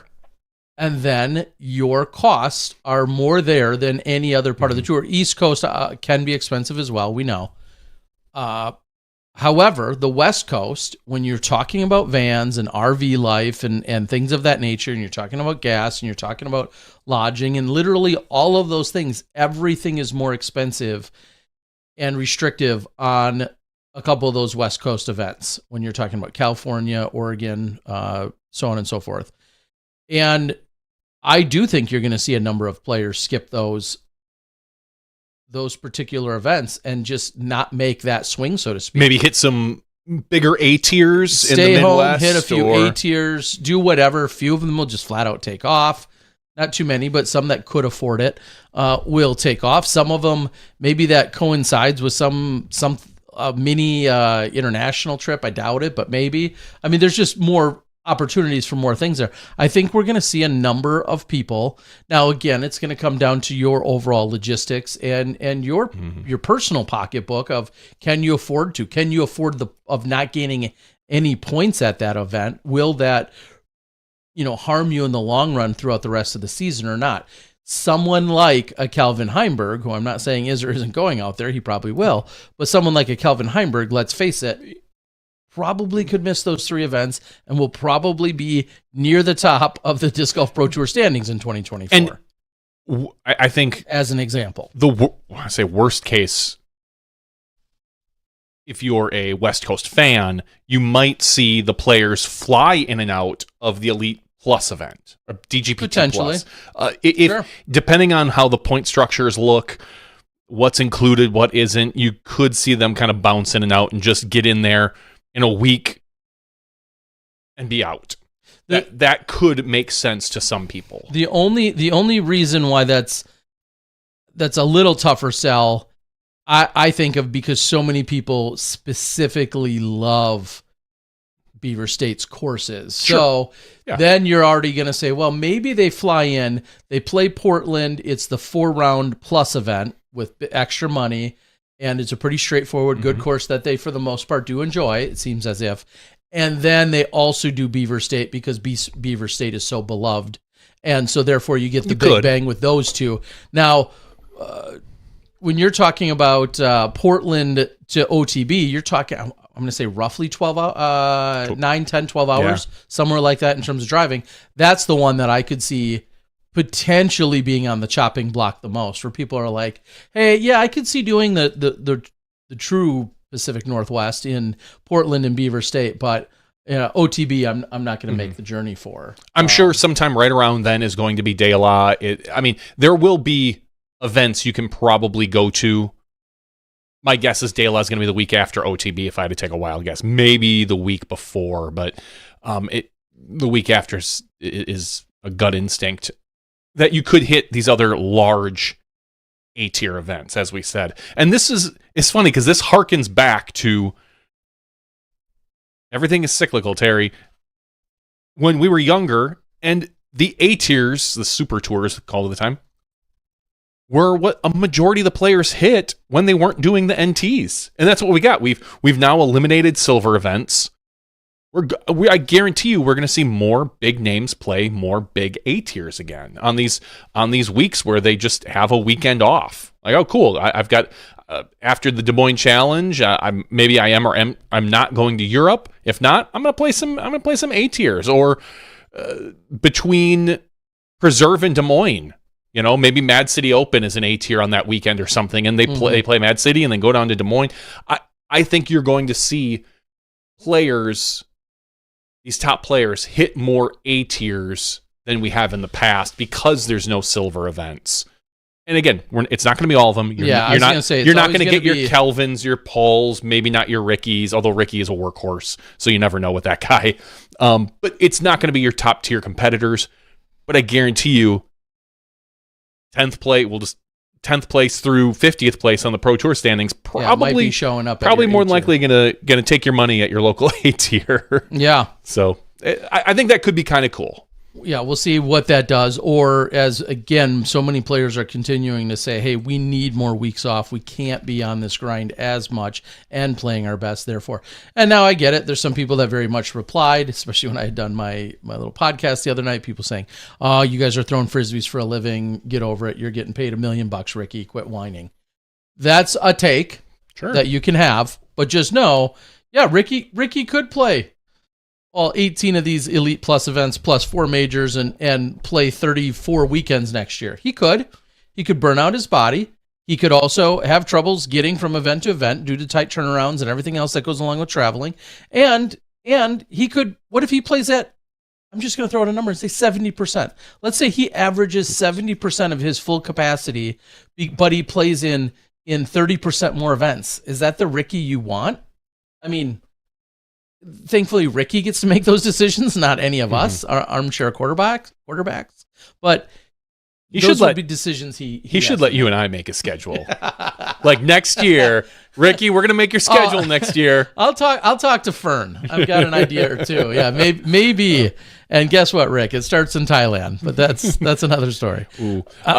And other news, PDGA, the 2024 A-tier request form is now available. So if you're talking about running one of those A-tiers and you look at the schedule and you say, ooh, I'd really like that spot because the players are here. And if you want to attract those players, go out, check out the A-tier. They've even got the full list of DGPT events.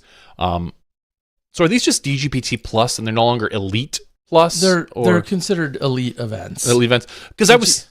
someone from a accounting and records perspective, this is going to get really effing confusing. Oh yeah. Well, my thought was, like, take an event like LVC. There is no reason that the PDGA could not give, we'll just say, if Vegas decides they want to run in April, just make up a date. There's no reason they couldn't be an elite event. You don't have to be an elite event and be on the Pro Tour. They could give you an Elite Series event. I think they would just call it an A-tier. Because there's an additional distinction to being an elite event. Sure. Why can't my event, if Vegas has $100,000 in added cash, why can't they be an elite event? If it's, I mean, we all know they have the quality of courses. They have this. There is no, I don't believe there is a logistical reason why they could not be an elite event and not be on the Pro Tour. The only thing I would have to defer to is the PDGA standards. Yeah, we'd have to look at it for sure. Where the definitions come. Mm-hmm. A tiers continue to have minimum requirements of 3,000 above, which they'd obviously make, and blah, blah, blah. A tier must be completed. I'm just trying to look for any other things that somewhere, I'm guessing in some fine print, there's a distinction that says... if you're an Elite Series event, you have to be on the Pro Tour? Yeah, because our national tour used to be the early days of an elite event. I mean, we're 2 years away from past having elite events and Pro Tour events. Has anything changed? Not to say logistically, but rules wise in the last 2 years as far as those two events. I mean, I don't see why it couldn't happen. I'm going to say right now, it's not going to happen. Look, I can't find the standards, but I'm guessing things like a certain degree of media coverage. I'm sure there's some benchmarks or some strict standards and requirements that officially deem you as elite, as opposed to an A tier. And I'm looking for them as we speak. I'm just saying, I think we could be starting up in an era where, I mean, with the amount of money that's coming into disc golf now, if the Pro Tour tomorrow once again drops an event, Music City Open, and there's like, oh cool, we have all this money, we still want to be an elite event. I don't know why the PDGA would have an issue with having more elite events, other than it could be confusing having an elite event that's not on the Pro Tour.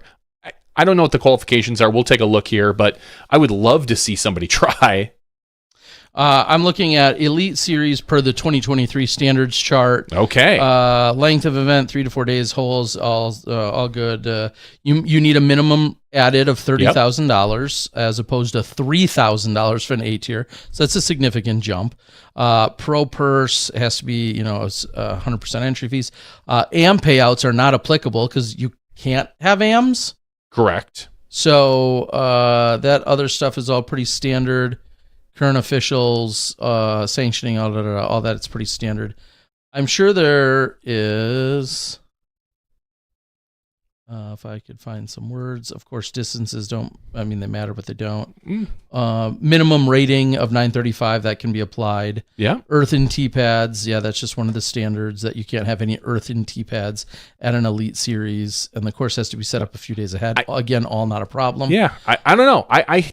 I don't recall, and it's been, again, 2 years since I think I looked at this and it's been 0 years since you ran an A tier or an elite series. I've never run, but a B tier tournament. I do remember reading about elite series requirements years ago. Yeah. So again, this is different in that it's the 2023 standards. I definitely haven't looked at that, or 2022 or 2021. I mean, I think just by definition, again, somewhere in here probably states that elite essentially has to be, for lack of a better term, awarded, as opposed to, just like you met the standards, therefore you check the boxes, therefore you're granted that. Mm-hmm. You have to be, I don't want to say nominated. What's the word? Awarded is kind of the word. Anyway, I mean, because otherwise what you're saying, just to be clear, you're saying any large-scale event that's near this threshold that's been for the last few vetted. Years. We'll use KC Wide Open, which ran a hell of a show last year by everyone's account. Mm-hmm. I wasn't part of it, but I've just heard everyone says it's amazing. And let's say they upped we'll use $100,000 as the mark. They have $100,000 added. They have an incredible course. They're only going to run pros. You're saying, I think in theory they should be granted. Not should be granted. I think they should be allowed to ask to be an elite. There should be no reason why they couldn't be granted an elite series. Like, I don't think you're given it just because you meet the qualifications. Yeah, but isn't that just like years ago? Like, not every event that was big and good could be an NT. Correct. But you're kind of saying if you're big enough and good enough, that even though you're not invited to be an elite series. No, you're not invited to be a DGPT. Okay, event. DGPT. I'm saying that there's the DGPT series, and that the PDGA, in theory, should still be allowed to hand out elite series to events that are not on the DGPT. All right. What if I think you're splitting a funny hair, is what I think you're splitting. But that's only because I don't have a definition in front of me until I get one. Because Player of the Year, those type of qualifications are based a lot on elite series events. That's how the PDGA looks at them. There's no logistical reason why there can't be an elite level event that is not on the Pro Tour. I know we're All right. Let's just read here. Let's just quickly read here. But here's a quick. That's my opinion. If you go to pdj.com/elite-series, here's where I'm going to just try to quickly peruse over a few. Maybe this will provide a little clarity for both of us. PDGA Elite Series is the designation used for a tour of professional events approved as a PDGA Elite Series by the PDGA Board of Directors, and where points are earned by players towards a crowning tour champion. These events and series are to promote the sport of disc golf in the PDGA in a positive light, consistent with our mission, cater to MPO and FPO divisions only, and bring a high level of exposure to the sport through national and international. Simply put, Elite Series events provide an overall positive impact to the sport of disc golf and serve to enhance the PDGA mission. Okay, let's say we check all those boxes. Right? No, I mean, right away, the very first thing you said was... is the designation used for a tour of professional events. So by that phrasing, you can't have a single elite event. You have to be part of a tour, which would be the DGPT. So you have your super silver Elite Series events, where all the silver events from last year band together and say, hey, sure, let's all get to 50,000 minimum. Let's just, again, we're playing pretend. Yeah, play pretend. We'll all get to 50,000 minimum added. We'll all do what we did last year, and we kicked ass at them.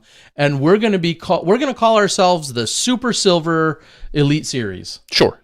Yes. If in theory, yes. If you got 2 or 3 more events together that hit these qualifications, there's no reason from what you've read, there's no reason the PDGA could not award them Elite Series status. Okay, so but keep going. The last line, phrase or sentence, or I'm sorry, paragraph. Wow.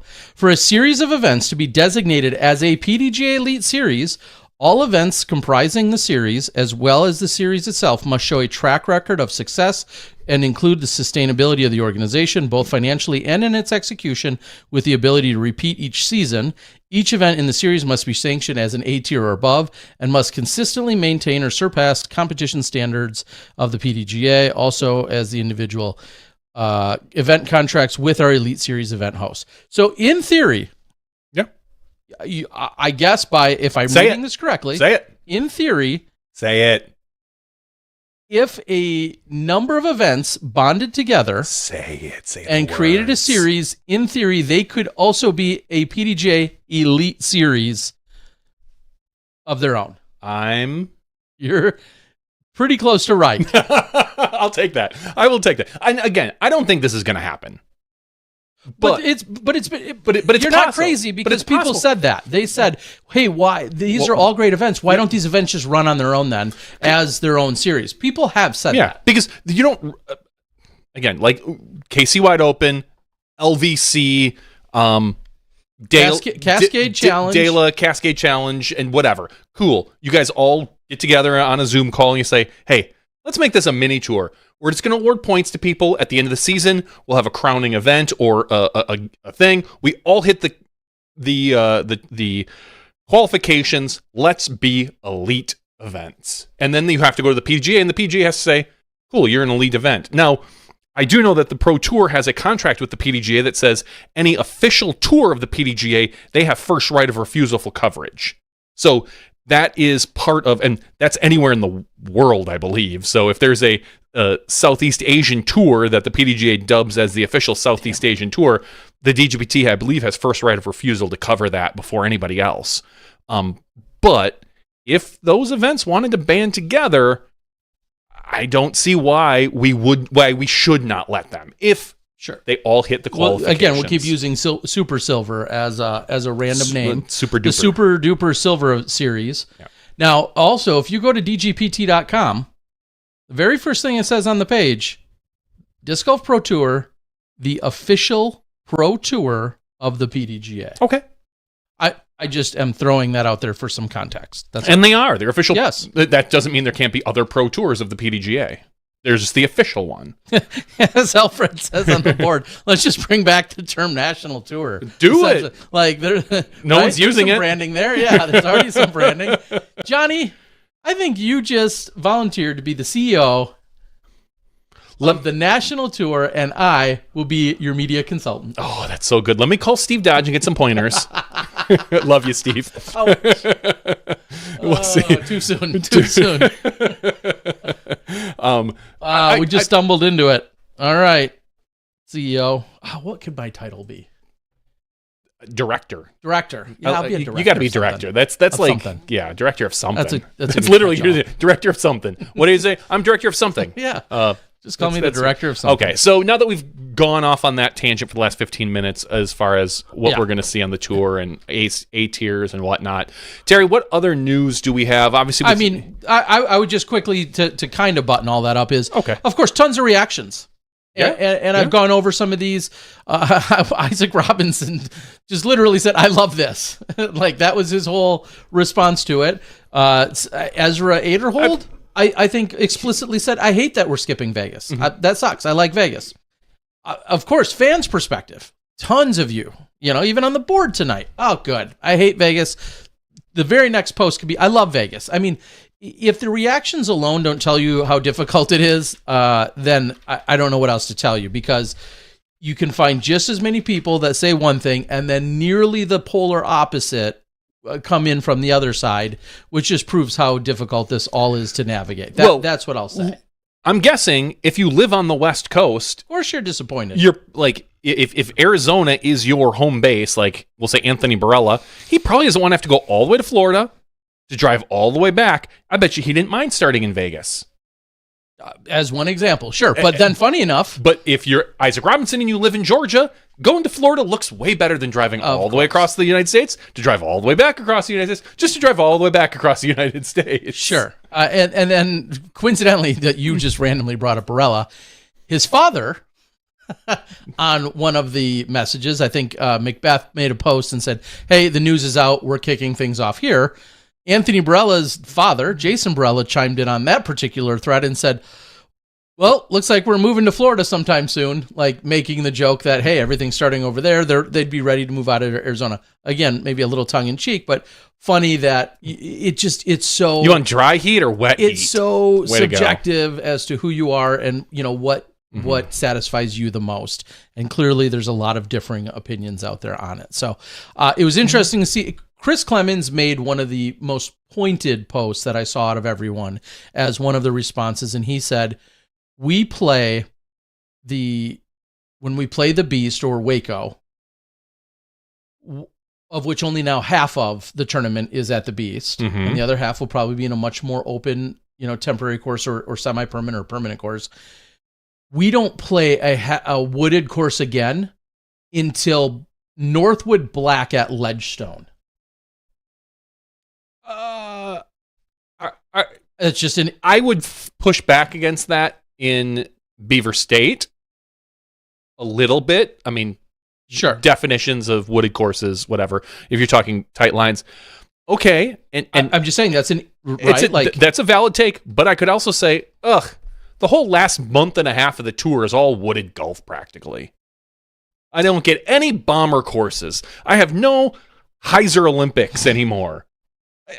I get it. So many people, nobody pines, pun intended, for open courses. Very few people said, like, man, I would love to just watch these guys just air it out for 500, 600 feet.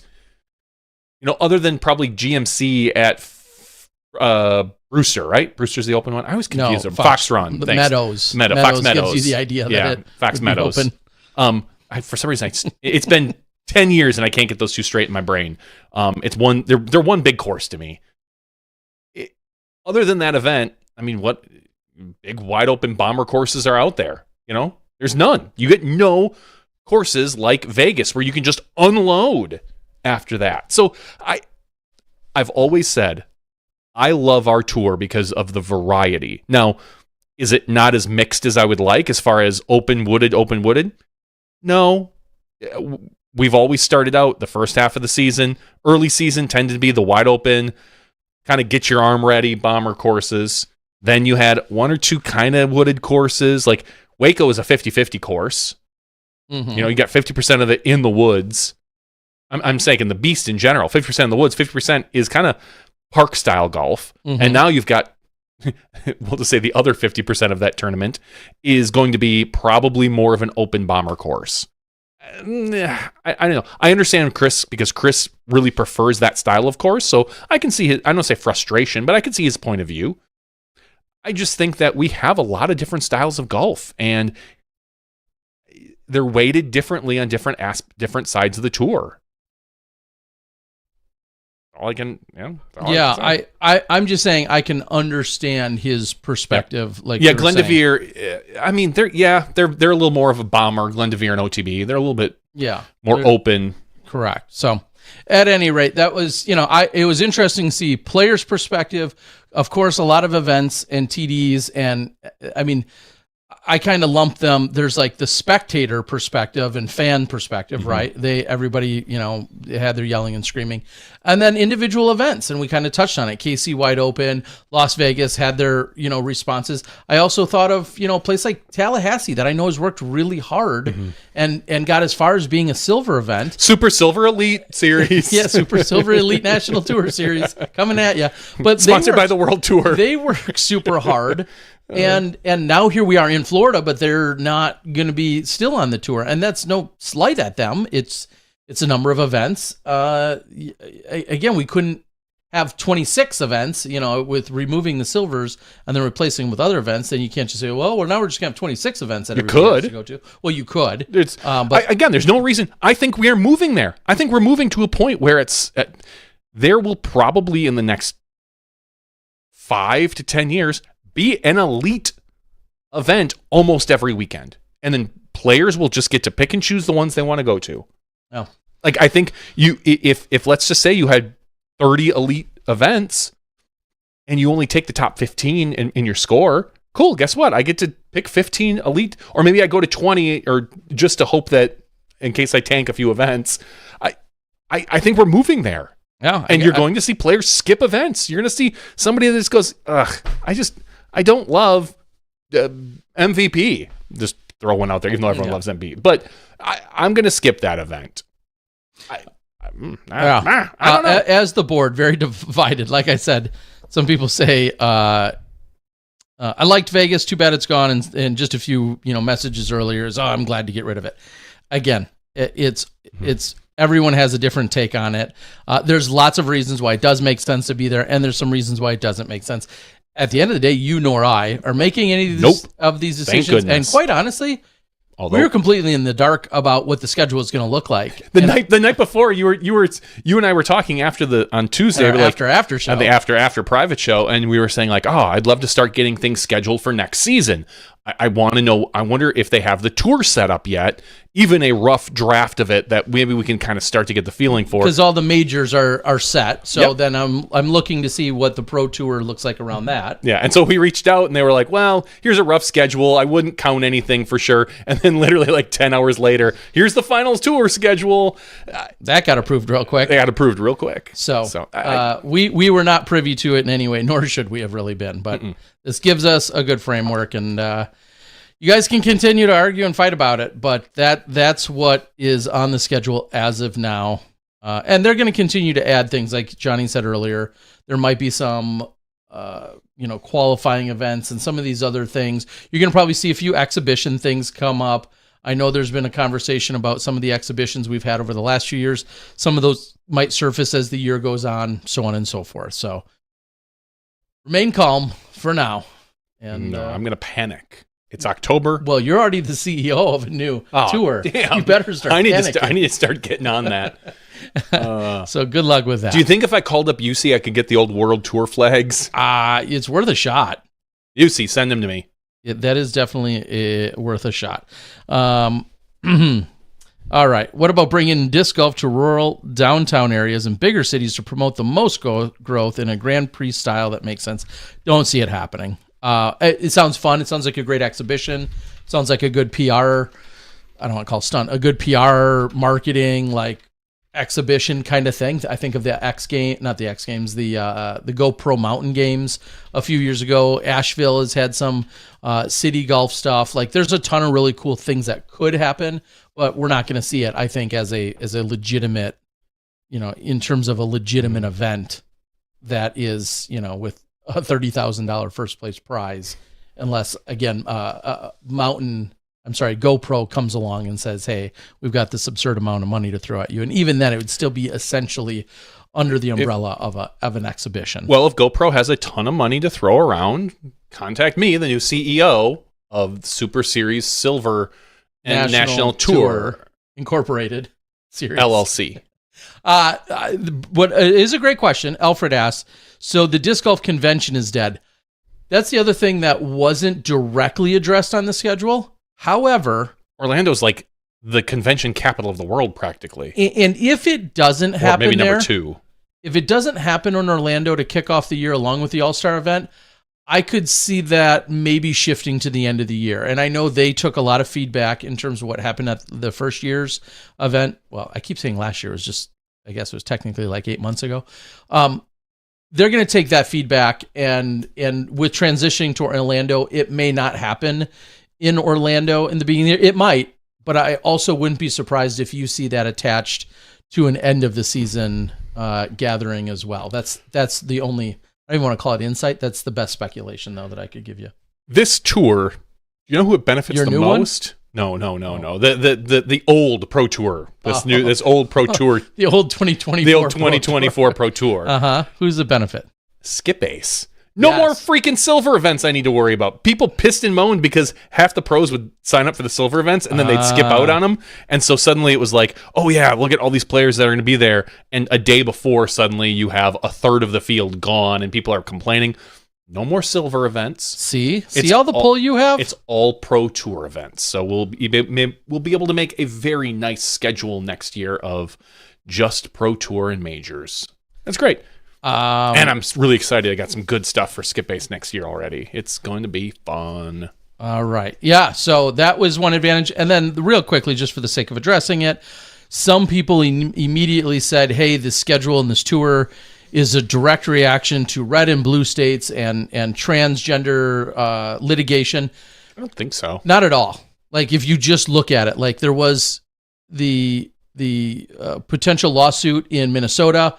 We still have the preserve. There was the lawsuits in California at OTB. OTB is still happening. Portland Open, along with Beaver State Fling in Oregon, still happening. Ledgestone, which was one of the events that was potentially going to move to another city, another state for the FPO side. Ledgestone is still happening. So I just want to quickly say that I understand there was kind of a knee-jerk or gut reaction to people saying, well, the tour is consolidating and moving and doing this and shifting events and names and tournaments largely as a direct reaction to that. That doesn't appear to be the case. As far as the press release said, I think we're still going to see another version or iteration of the United Series and then points awarded in different capacities. So I just wanted to say, if that's immediately where you went, just the math doesn't math there, and that doesn't check out. The events, most of which had potential threats or considerations, all are still moving forward in 2024. So yeah, we'll know more about the Unified Series as it gets closer. It gets closer, we know nothing about it as of now. But I only say that because with the way politically states are constantly changing and moving, that might have something to do with where the Unified Tour kind of is or isn't next year. I think they're going to hold off on that for a while before making any final decisions to the Unified Tour. Yeah. All right. I think that's most of everything. I think we beat the schedule to death, although it was the number one topic of conversation. We also saw, I don't know if you had it handy or maybe I saved it even. I think I have I thought I had our USDGC qualifiers from yesterday, and now I don't have all the names directly in front of me. Random Lotta being one of them. Jay rattled them off. Okay, so yes, at least for USDGC, we did not. I don't think he mentioned the Throw Pink, although I know Ricciardi got Cynthia one. Ricciardi, and Erica Stinchcomb, maybe. It might have been Erica Stinchcomb. I don't feel know like it for was. Sure. I wasn't on top of my media game yesterday. One of the hot geese. Okay. Then I think then you got a 50-50 chance. No, there. I'm just saying she is. She's one of the hot geese. Yeah. I don't know if Madison, I believe, is already qualified. So Alfred says NT 2.0, LVC, Memorial, La Mirada, Masters. Well, La Mirada and Masters Cup separate. Yep. Masters Cup, Clash at the Canyons. Okay. Johnny, you've already got your schedule half done. I think we need to bring in the VPO. Okay, we'll go VPO. Let's bring back VPO. How about a Skylands Classic? Like if we're going to represent New York. Like Ooh. that was an NT. Yes, it was. Which I was never there or part of, even though it's an epic course and everybody, Mo speaks highly of it. So like epic. Maybe bring back the Brent Hambrick? Yeah, that would have to be. That was an original or an old school NT. Great Lakes is still running on its own, although in September, which is going to be weird. Yeah, if we think about it, we could bring back some more. Maybe the Fort Steilacoom Challenge. Oh, Fort yeah. Steilacoom Open. Yeah. That's still running, but we just have to elevate it. I mean, so is Masters Cup, but we could. Yeah, Idaho. I mean, what events? How could we forget any of the Potato Eaters Classic, the big Idaho events? So, Alfred, yes. Sounds like you just became director of scheduling, Alfred. Alfred, contact my people. They'll contact your people. We're gonna have you work on the schedule. All right, I got a trivia question for the after show that will come thanks to Jay Redding. So again, another giveaway tonight. Thank you. I've been sending out giveaways. I sent out yet another one today, and I feel like I've caught up on like 4 or 5 others. Way to go, Terry. I'll say it again for the 100th time. If you are owed a giveaway and somehow you do not have it, you are not hurting my feelings. Please just reach out to me. I want to get out a disc or a shirt or a hat or whatever it was, or something that you may even like more because you've had to wait so long, and I can tailor it even better. But yes, if you've ever won and we haven't gotten it to you, please reach out to me. We want to get you your stuff. And I know we don't talk about closer it and closer. We don't talk about it a lot during the regular show, but if you want to be qualified to win something every single freaking week, patreon.com/smashboxtv. Again, for just $1 a month, you can sign up and be eligible for our weekly giveaway. It helps support us. It helps, pay a lot of the server costs, the pushing out the 2 weekly podcasts, and maybe more someday in the future if we get around to it again. Pays for my Rockstar. Pays for Terry's weekly Rockstar that he drinks here. It really does help us out quite a bit. Patreon.com/SmashboxTV. So thank you very much. And tonight's giveaway is brought to you by our friends Jay and Des Redding. So we thank them very much. Carney says, I won the $6,940 prize during that late stream with Tyler in bed. Remember? Tyler doesn't work for us anymore. So if any debt's owed, roll with him on that one. So he got a brand new job. He can afford it. Real quick, just to touch on it, this weekend, the other big news, I guess that did come out today, even though Jay almost alluded to it. It's been announced officially, even though we knew it was in the works. Ken Climo will be part of the MPO broadcast booth this weekend. He'll be joining Philo along with Ian. I think it's Ian's birthday today. If so, happy birthday to you, Ian. But Climo, Philo, and Ian in the MPO booth. In the FPO booth. It's funny, just talking about the MPO booth. I saw the announcement from Climo, and it was like, what? I was thinking, like, that wasn't known? And clearly, like, I just maybe had taken it for granted that I'd heard it weeks ago. Get for being on the inside. So I thought it was funny. On the FPO side, yes, we will see Zoe Endyke, Juliana Corver, and Charlie Eisenhood. I think both Earhart and Perkins will probably both be out on the ground, respectively, MPO, FPO stuff, and doing Tournament Central, as far as I'm aware of. I will likely be, as far as I think my last email said, I will be, the main function I will have is conducting interviews off of the 18th green of hot rounds, interesting stories, additional content that gets fed onto the Disc Golf Network. I got to double check my email, but I believe that was kind of the official plan for me banking interviews throughout the weekend. And, maybe showing you guys a little behind the scenes whenever I can. And if the beverages allow it, you just might see a nightly show from me on some or all of the nights. But what do they say? Hold my beer. Well, don't hold your breath on that. We'll see how that goes. My family's gone this weekend, so I might do a watch along on one of the days. All right. So we'll see. I'm not going to commit to it, but stay tuned. There could be some fun stuff. All right. We're going to close out the regular show. When we come back in the after show, we'll talk about things disc golf, non-disc golf related, whatever it might be, things that are taking place in the world of really, I mean, we're all just living in Taylor Swift's world if you think about it. But there's more than just Taylor. No, there's not. Okay, there's not. We'll talk about that, and we'll have the giveaway. We need to get her a disc in her hand. Yes, we do. Or a Smashbox shirt. Yeah, speaking of which, I think we need to buy stickers. All right, it starts there. We'll send her some stickers. That should win her over. That'll win her right over for her sticker book. For podcast 474, we've got to thank Jay and Des Redding, two legends of the game and Hall of Famers and all-around incredible people. For Johnny V, I'm the Disc Golf Guy. We'll see you in the after show when you step inside the Smashbox. Thank you to our $2 and above patrons. Your name is listed below in the credits. If you are interested in being listed as a producer in the Smashbox TV credits and supporting this and other fine podcasts, please visit patreon.com/SmashboxTV.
Hello, everyone, and welcome to Smashbox TV's podcast for After show.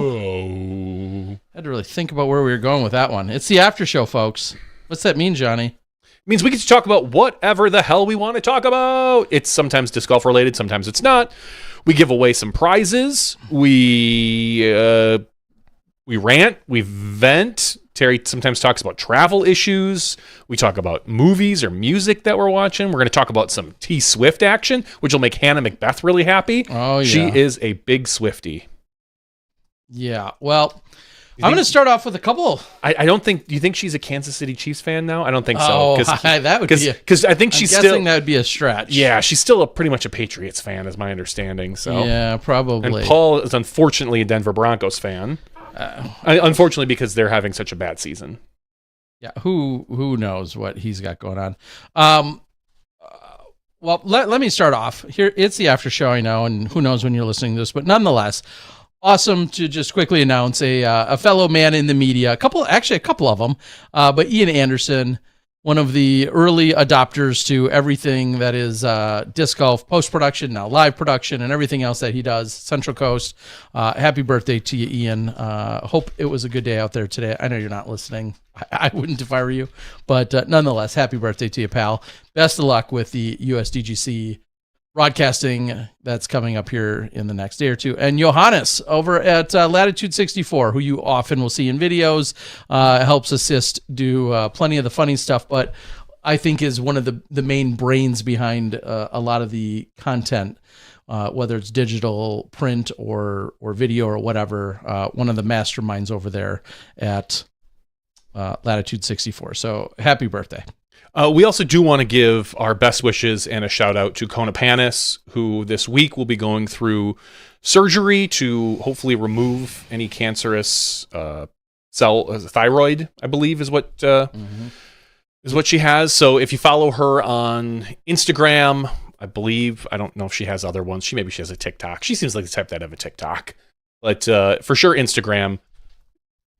We're giving her nothing but our best wishes. We hope that makes a full recovery and we see her back on tour next year, ready and raring to go and back in competition where hopefully she, if this all goes successful, that's a huge weight off of her shoulders. Yeah, it's been, obviously there's the physicality of it and then just the overall emotional toll of everything that she's been going through. I can't fathom. So nope. Yes, certainly best wishes to her. I'm thinking ahead a little bit, real quick. Big shout out. I know PLO, Phoenix Ladies Open, one of my favorite events that really helps push disc golf forward for women's events. 17th annual, that's coming up next month. I believe there's still some spots available, so I wanted to make a quick push and make sure everybody knows that's taking place in November. Christy King was just posting the other day about signing up, trying to gather a bunch of women from California to come over and play. You're talking about Phoenix in November, and I can't think of a much better time or place to be. So I wanted to get that shout out in there. And you can find them on Disc Golf Scene. And I know they're doing a fundraiser poker event that they do every year. They're going to be doing that next weekend. So helping to raise, they have an absurd amount of money that they raise every year, and the players packs and everything that event does.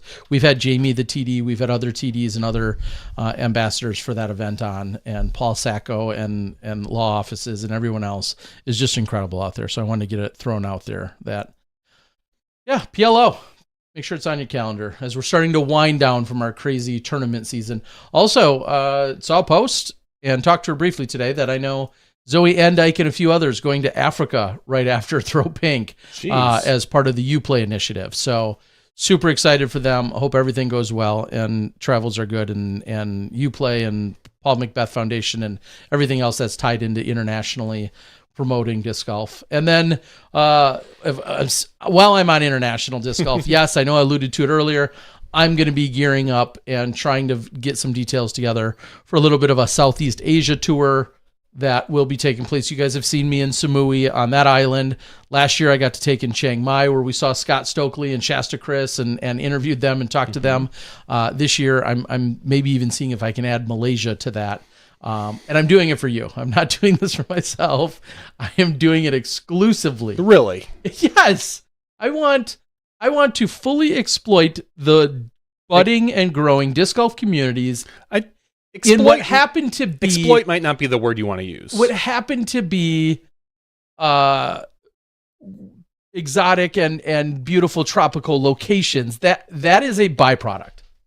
That is just happenstance. That is coincidence. I'm here for you guys. So if people want to support that, I'm your guy to help. I'm a conduit, right? Just use me. Just use me to foster those things. That's what I'm here for. Something doesn't add up there. Okay. I mean, to each their own. Anyway, quick check-in since some of you care and were involved. Yes, last week, Johnny and I both talked about it. Both of our oldest participated in homecoming activities this last week, and I was super... It's a bigger deal for me probably in the sense that I was actually home, made a concerted effort to be home. That's a little easier for Johnny most weeks. But yes, my daughter and a bunch of friends went to homecoming. I got to go to the football game and the parade and the pictures and all of that stuff as part of homecoming. I went to the football game as well. It was, did they win? Well, yeah. Did your team win? No. Oh, the Nicolay Knights beat the Slinger Owls. Okay. And the Slinger Owls are were ranked like the 25th best team in the state. And for whatever reason, the Nicolay Knights just dominated. Hoko, bro. Don't say Hoko. The funny thing was, our mutual friend whose son is on the team, he told me, he's like, dude, you're going to come for a slaughter. Like the Slinger team's good. The like, Owls are they're gonna beat us. Opening kickoff, Nicolay kicks it to Slinger. They run it back untouched. The dude doesn't get touched, and it's 7-0 in like the first 9 seconds. In the first 9 seconds, and I look at my buddy Steve. I go, "All right, here we go." they didn't score another touchdown. They got a field goal, but not a touchdown. So I believe they won something like 22-10. Okay. And just a phenomenal showing. You could tell that the kids were really amped up for it, Good. and good for them. I thought you get to win. You get to win your homecoming game. So. That's not so much in Pewaukee. No. The game started off with the other. I don't even remember who we played. That's how much I don't want to say I didn't care, but I don't remember the team. I only remember the team because we were trying to make. I was letting them know some of the rude chants we had in high school, and I was trying to think up a really good chants for the Slinger Owls, and I was thinking like, whose house? Like, our house kind of thing. Yeah, they're getting, they're tampered these days. Some of those, those cheers. They don't let them do the same cheers we did, Terry. Kids these days. Well, they get kicked out. Pewaukee got off to a slow start. The other team scored at will first drive. Second time they had the ball, they scored at will. And I text my daughter, who was in the student section. Yep. And I text her and I said, I don't see a world where we pull this off. It was pretty grim in the first few minutes. Granted, I was a little, pretty early to say that. And things eventually slowed down overall. But they got tired of scoring. They still had no problem handling our team, so to speak. And yes, Pewaukee went on to lose. My other daughter, I said, yeah, I'm looking forward to hanging out with you guys at the game because I had gone. And Kenzie, I said to her, yeah, I'm going to come hang out with you. She's like, no, we'll be in the student section. I said, yeah, okay, I'll come hang out with you in the student section. Weird. That's a little weird, I think. And she goes, oh, well, you'll blend right in. You're probably shorter than most of them anyway. That little a-hole, my 12-year-old. I mean, she's not wrong. I'm not shorter than 12-year-olds. Most of them. You were shorter than my 12-year-old. Well, he's not exactly normal. No, so. well, in a lot of different aspects, no. But at any rate, yes, all around good time. I was really nervous about. So I go to Men's Warehouse on Saturday morning to pick up my son's outfit. He's never had a nice suit before because he's just grown so fast that we've never bothered. And he's 12, so he shouldn't really need too many. I mean. No, you shouldn't need to, but usually you get one or something when you're younger for weddings or funerals or whatever. So he's always had just like slacks and an okay shirt. So we got him a nice suit jacket. I show up Saturday morning. Men's Warehouse opens at 10 a.m. I'm there at 10:01 because I want to get this and get in and get out. And I give him my ticket and I say, there you go. And he had to have, no doubt, the pants lengthened a little bit and hemmed up. And then they also kept the jacket. And I'm sitting in there. It's been 5 minutes, then 10 minutes. And I haven't seen the guy. Now suddenly more people are coming into the store. Another employee comes in, the one who actually helped us the week prior. And I'm waiting. And the guy comes out and he's like, you got the gray jacket, right? And the gray pants? And I was like, yeah, that should be all on the ticket that you should just walk back and get. Suddenly, this guy comes walking over. He had gone to the shelf, grabbed the exact jacket that we had, same length and everything, and another pair of pants, and he says, yeah, we can't find your stuff. And again, my son being 6'6", it's not like you can just grab something off the shelf for him. And he's like, well, we've got our tailor here right now. Do you want to wait another 10, 15 minutes? And I was like, well, what else am I going to do? I need this pair of pants. So we get it all taken care of. I'm there for a total of like 45 minutes at this point, which is supposed to be a jump in, jump out. Yeah. Get it home, have the kid try it on. Everything looks good. I bring him over to my wife, and I'm like, oh, how do you think he looks? I think he looks great. She looks down at his pants legs, and she goes, one pant leg's shorter. And I look, I'm like, no, it's not. No, I'm not kidding you. My wife spotted a 1/4 inch difference in the pant legs, which I looked at it, I couldn't spot it. It didn't matter at this point. Sure. But I was shocked in it because when he was done trying them on, he took them off because it was early in the day and he didn't need them until later that day. I folded them up and it was a 1/4 inch. And I was like, holy shit. What a set of eyes. Yeah, that's... I had no clue. Her eyes are that good and she remains married to you. Yes, I don't get it. Something's not checking No, out. it's not. But yeah, Men's Warehouse blew it. They lost the outfit because the guy came over with a pair of pants and he had the chalk markings on the back of the leg and the heel. And I was thinking, like, did you have those markings? Did you have those measurements in your computer? Or did you just remember my kid is 6'6" and make those markings? Sure. And now I'm leaning towards the latter because one of the pants legs was off, or they just happened to sew it in such a quick fashion, knowing that I was there waiting. Yeah, that there wasn't. Yeah, I was sitting there like doing searches for local tailors. I'm thinking like, oh great, I'm gonna have to get this kid something today on homecoming day. on homecoming day. And there's at this point there's you're playing double plumber rates at that point. Yeah, there's 10 people in there waiting. There's 2 employees, and both of them were dedicated to me looking for this for a while. So we were very fortunate. Everything worked out.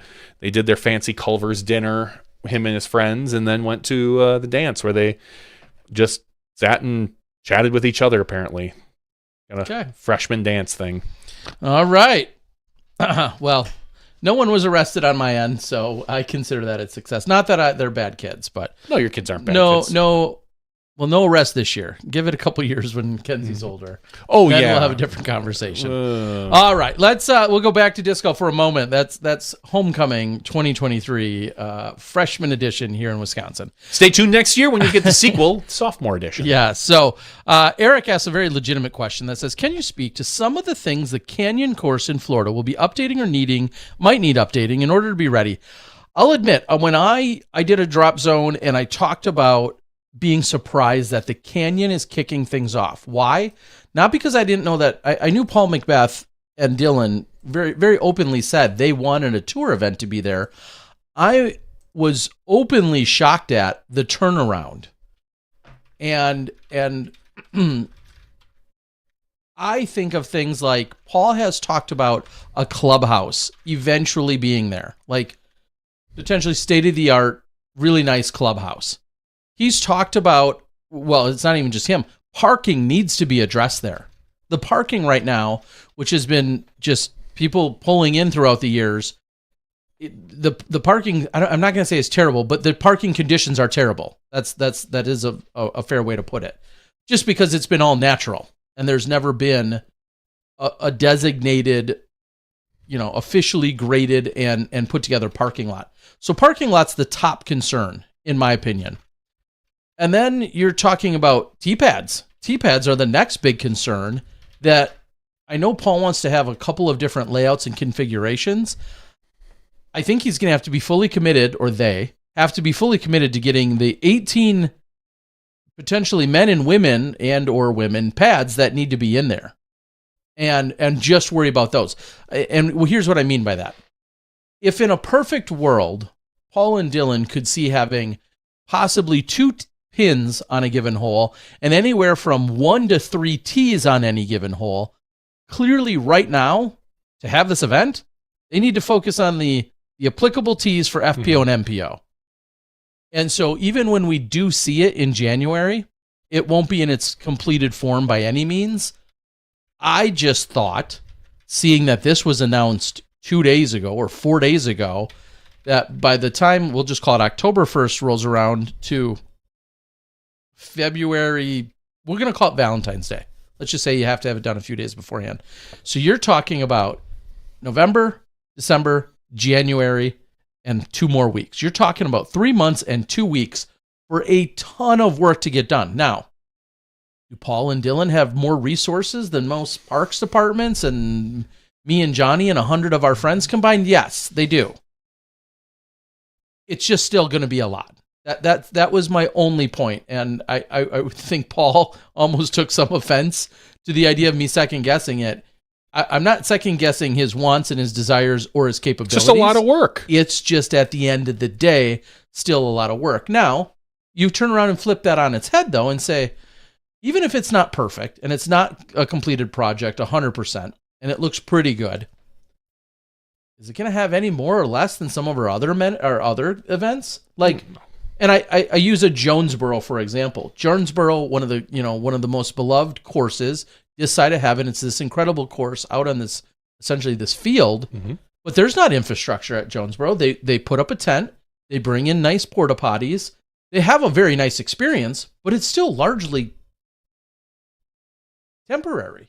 It's not a fully constructed setup. So I guess maybe I need to scale back what I was thinking and then what needs to get done versus what ultimately will get done. So I know that was maybe a long-winded way to answer you, but yeah, I mean, it's a tall task. 3 months and 2 weeks to get a lot of earth moved, to get a lot of things mounted structurally in place.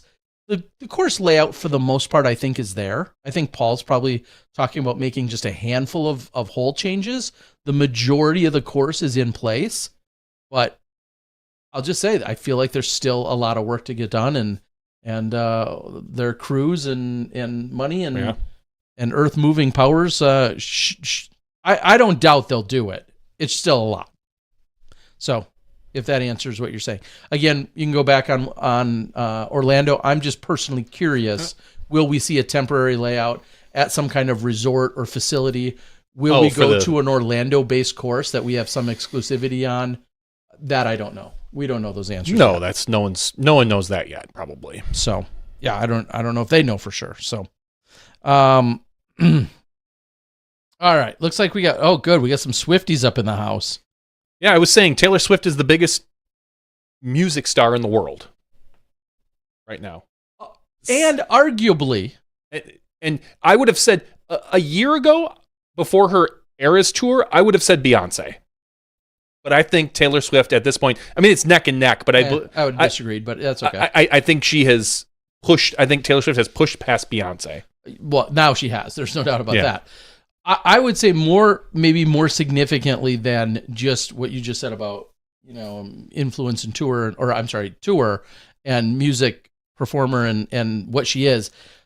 I think she is one of the single most recognizable people on the planet and most influential. Love her or hate her, wrong or right. One of the most influential that we're seeing right now, especially obviously towards certain demographics. But I think all of this stuff could be said about Beyonce. I think if you had suddenly Beyonce, and granted, she's married, Jay-Z, whatever, if she were to suddenly show interest in a particular athlete or whatever and start going to these games, I think you would see very similar style. I think they're very, very close as far as their influence and their fan base. But here's, and granted, I'm a 45-year-old man. Yeah, so Beyonce's your jam. So Beyonce's not appealing to 12-year-olds right now.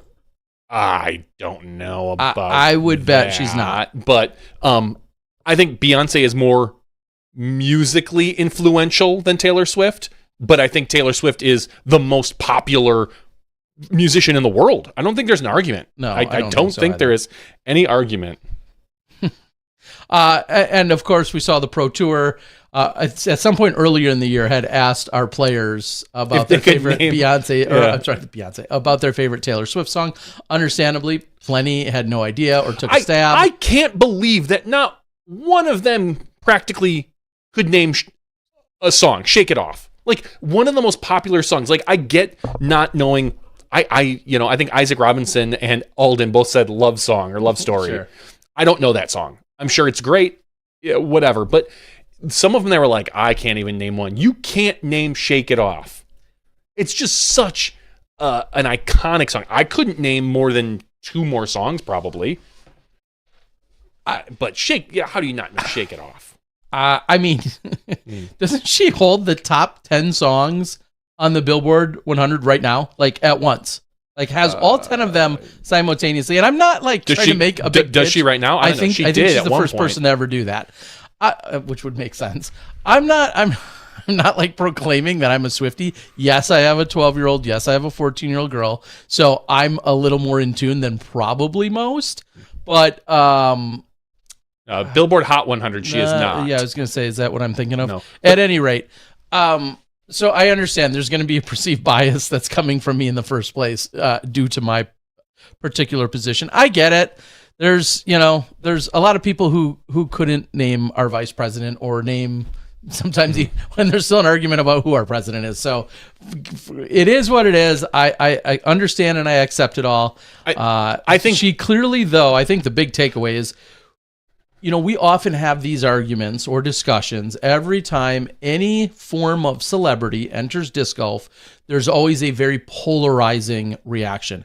I don't know them, I couldn't name them, or I love them, they're the greatest, and everything in between.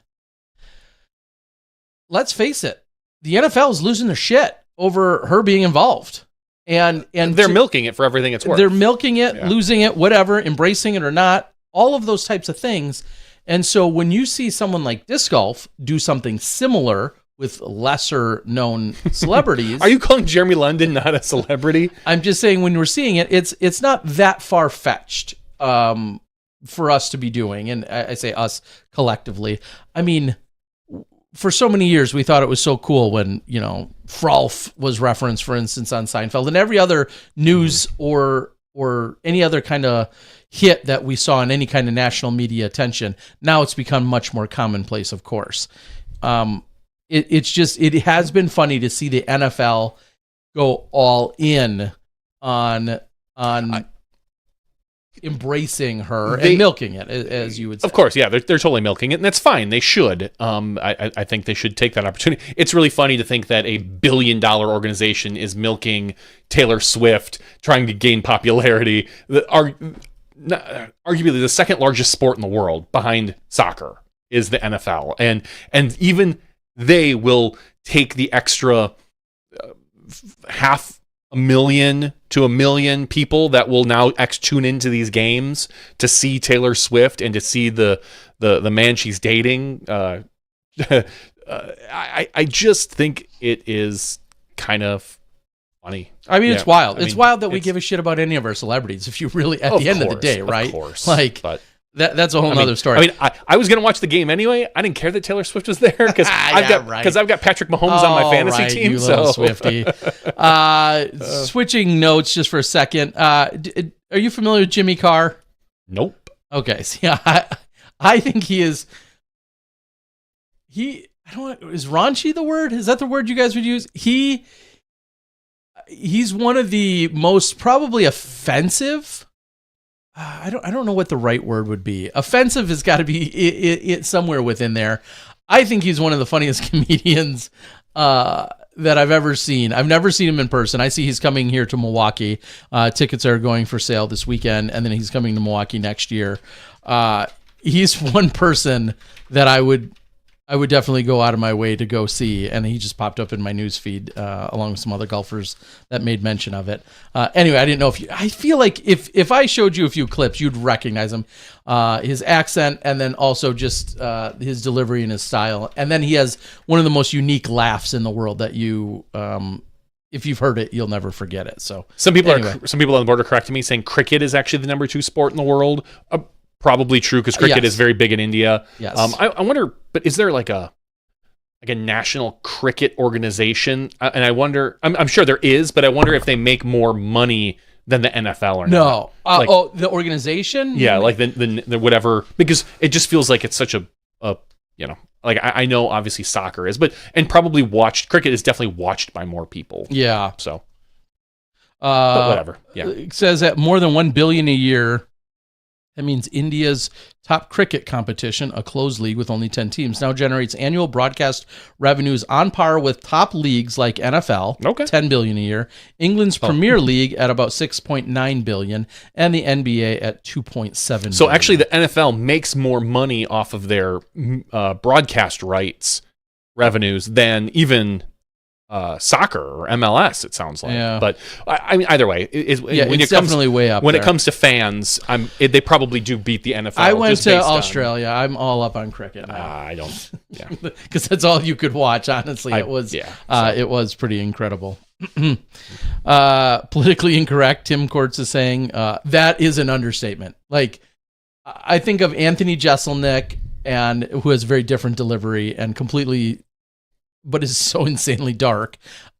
Jimmy Carr, to me, I think like bang for your buck when it comes to like laughs per minute. He's got to be way up there as one of the funniest, personally. Yes, the British comedian. Anyway, Brewers lost tonight, first game of the playoffs. They lost to the Diamondbacks. Did you see our good friend, a disc golfer, L to the G? Got to throw out the first pitch at the Brewer game a couple days ago. I did see that. Was that a Rockwell thing? He works for a big... It might. He did. No, I don't think he works there anymore. Anyway, one of our friends, I feel disappointed I learned about it after the fact. Not that I would have changed much, but nonetheless, pretty cool. A disc golfer that we know got to throw out the first pitch. I wonder why. I don't know. I didn't get a chance to reach out to him. I was walking through... So I was going to my son's volleyball game. I was walking through the parking lot, and I stopped and looked at this old, I'll say old, it's probably 10 years old. I think it was a Hyundai. The license plate said disc golfer. Like DSCGLFR or something. And I looked at it, and I was like, what? I grabbed my wife, like, hey, look at this. And she's like, whose car is that? I'm like, I don't know. I'm like, I don't know how I don't know. And it just reminds me that our sport is very big now, and that we don't know everybody. 10 years like ago, we used to. Maybe 10 years ago, you'd pull up on someone like that, and you'd probably know whose car it was because you saw him at league or whatever. But now, or even we drive up and you'd see it like an Innova sticker or a Discraft sticker in a car, and you're like, I guarantee you, I know that person. Them. You'd pull up next to him. There's so many, and so I didn't 20,000 other people that we'll never meet here in Milwaukee alone. In Milwaukee alone, and I don't know whose car that was, but I kind of got a kick out of it. We're getting old, and the sport's getting bigger. It says L Gilgenbach, L to the G as we call him, standard electric supply. So maybe all right. So some sort of work related. Nonetheless, awesome for Al great. to be out there throwing the first pitch. All right. Let's get to, and I don't want to mess it up, but I think we've got a giveaway. We do and have I think a giveaway. I think it's trivia based, Johnny. So you I don't even need to bring up no, I think you can random.org. stand down. It's trivia based for the Yeti Bounty Hunter Destroyer. So this tonight, our giveaway is going to be eligible for everybody in this case. All of our viewers, all of our current viewers. Live viewers.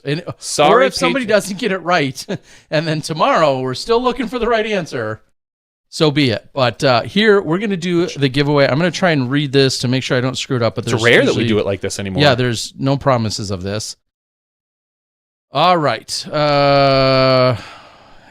Okay, and then can I just read that directly? I don't know. Read it in your head first. I think can. Well, that's tough. I know. You like to... Terry's favorite thing is like when he's reading something, he just reads it out loud right away and then mumbles through to the end like... whoops, wasn't supposed to say that. All right. I have to see if I have both the right answer and the question. Here we go. So get fired up. Get your hands on the keyboards. Type test or hello into the chat now. Make sure you're logged in. Make sure you're ready to go because this will require you answering it. And disclaimer, as always... We're going to go by what we see on our chat. Your chat may or may not keep up with the next guy's chat, and it may look different from the next person. So there you go. So go ahead and get yourself all tested, and we'll go by what we see as the correct answer first. And it looks like our regulars, as usual, here chimed in, ready to go. All right. Okay. So should I read I'm going to read this part. Yeah, go for it. Okay, here we go. This is for a J Yeti Bounty Hunter Destroyer. Jay's little brother co-wrote and directed the movie 65, starring Adam Driver, as talked about earlier. Name Jay's brother's next movie that was out this summer, and what famous author did they adapt the screenplay from? So you need both things, the name, or is... You need name Jay's brother's next movie that was out this summer, and what famous author did they adapt the screenplay from? I do not know the answer to this at all. Here you go. I'm going to show you this, Johnny. Okay. I will give it to the first person that at least has the name of the book. I don't think you necessarily need the name of the author. Okay. Johnny's calling an audible here. Yeah. I like it. It's a difficult two-parter. Yeah, I don't like two-part questions in general. Yeah, because then you spell the first name right, not the last name, or you just get this right, and that one's close. This is a tough one. This is going to be a little bit tougher. I'll repeat it, and we'll give you guys a little bit of time, then we'll continue. Ray says he ain't going to cheat. Ray, you can cheat if you want. Yeah. If you're fast enough to cheat and get the right answer, please, by all means, do it. Jay's little brother, co-wrote and directed the movie 65, starring Adam Driver. Name Jay's brother's next movie that was out this summer, and what famous author did they adapt the screenplay from? So that is for a free disc that Jay will personally be sending out to you. So we got to thank them. We're going to continue to watch the chat on that. Live to Listen To asks, are you guys brothers? Not that I know. I mean, I was adopted. That's true. And if you weren't, I was not. I think your mom would have told us. Maybe. I don't know. Yeah, but no, as far as we know. We're not brothers. Wouldn't that be funny if all these years later somehow? Oh, gosh, that would be interesting. All right. Thanks for the clarification. You're welcome. I don't think we've ever been asked that before either. I don't think we all have these either. years. Yeah. We don't look a lot alike. So Ray says, sort Arthur Conan Doyle, which I believe he means Sir Arthur Conan Doyle. David Nichols says, Hereafter. Saw 10. No, all those are wrong answers. Alfred says, the answer is I don't know. That sounds... That is an answer. That is an answer. That is not the correct one. All right. So as you guys continue to look that up, I wanted to... I think since the last, at least since the last week, I think we've seen one more Sexton Firebird drop. I love just to throw those out there because I know those are a big topic of conversation. Also, Discraft has offered up this battle pack. I have ordered some of those as well. I know that's one of the other new things that's hitting the market. I'm trying to think if there's been any other major discs that have, caused some headlines. Alfred, no, I'm sorry. Going back up a little bit, we have the right answer. Chris Carpenter got the right answer. Chris. The Boogeyman. Love it. By Alfred Woods, I believe is what it was. I believe that's the name of the author. The Boogeyman. And right after that, Darren Eck had got it. And then Alfred as well said The Boogeyman. The Boogeyman. Oh, The Boogeyman is a book by Stephen King. Okay. Yes. Oh, Alfred Woods, that maybe is the writer. The answer is The Boogeyman, written by Stephen King. Oh, the screenplay is written by Alfred Woods, not the book. Sorry. All right. We need a name and contact or address is what Jay says. So, Chris, if you're determining Chris as our winner, which it sounds like it is. I'm determining Chris as the winner. That's what I'm seeing first. Now, what we can do is you can send Terry your information. Yes. He can either pass it on to Jay so Jay can send it to you, or you can get the disc when you see Jay this weekend. I don't know what is easiest. I trust But congratulations, Chris Carpenter. Yes. Appreciate it. Thank you guys for playing along with that. Well, that's awesome. Yeah, it's pretty cool to be able to adapt a Stephen King movie. There's some phenomenal history there between Carrie and Christine, It, Pet Sematary. Yeah, some of the favorites I've never watched. Have you watched any of those? Nope. Wow. Not any of them in their entirety. Children of the Corn? Nope. Have you watched? If it's not Barbie, I ain't watching it. Have you watched any Stephen King movie? I don't think so. I feel like there's one that I really disliked. But I don't think I could. Huh. I know I've never intentionally, unless it was when we were a kid, I've never intentionally gone to a Stephen King movie in a theater, like been like, oh yeah. Neither have I. I need to go see that. I know I haven't done that much. We would rent them as, from your Blockbuster or your sure family video. There was actually one called on 00 called, I think, just Home Movies. It was in a little strip mall. Classic. We would rent from there quite a bit. But yeah, that's where you'd see your Pet Sematary and Christine and Carrie. Carrie, is that the one with Firestarter. Is Carrie the one with the Shining, yeah. The caregiver? What am I thinking of, the one where the caregiver kills the she's like the nurse. Oh, no. You're thinking with Kathy Bates, Yeah. where she breaks his ankles. I didn't watch that in its I entirety. had it in my head just a second Oh ago. my gosh. Misery. Misery. Okay. Misery. That's not Stephen King? That is Stephen King. Yeah. Okay. I've seen some of that. You've seen some of that. So yeah, shows you how cultured here I am. Yep. Ray nails Misery. I had it first before I saw that though, Ray. So. King is from Ohio. We are weird. Yeah, isn't like Dave Chappelle too? So Dave Chappelle still lives in the Cincinnati, Ohio area. I don't know. Christine Carr was so fake. Cars can't do that stuff. I don't know. Mm. Are you sure cars can't do that? Because I saw Firestarter and I thought it was a documentary. Chris, thank you. You've already reached out to me. I appreciate that so much. Chris got to me on Instagram. The other news that we've completely glossed over, which is not, which I don't want to say is not nothing, but we did gloss over it early. Silver Lot proposing to Kristen Tatar. We literally mentioned it like 2 or 3 times.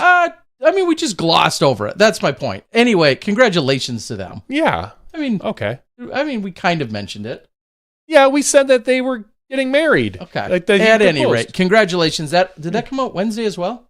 I feel like it was right after our podcast. Feels like there was a bunch of news that came out Wednesday right after our podcast. So, you never saw Stand By Me? That's Stephen King. Okay, that I didn't realize. I guess I did, yeah. but it's based on a short story called The Body, I believe. Yeah, and I barely remember that from. We were kids. 30 years ago, yeah. Yeah, it's such a good movie. I want to rewatch it with my kid. Yeah, I think we actually just said that a few weeks ago. Yeah.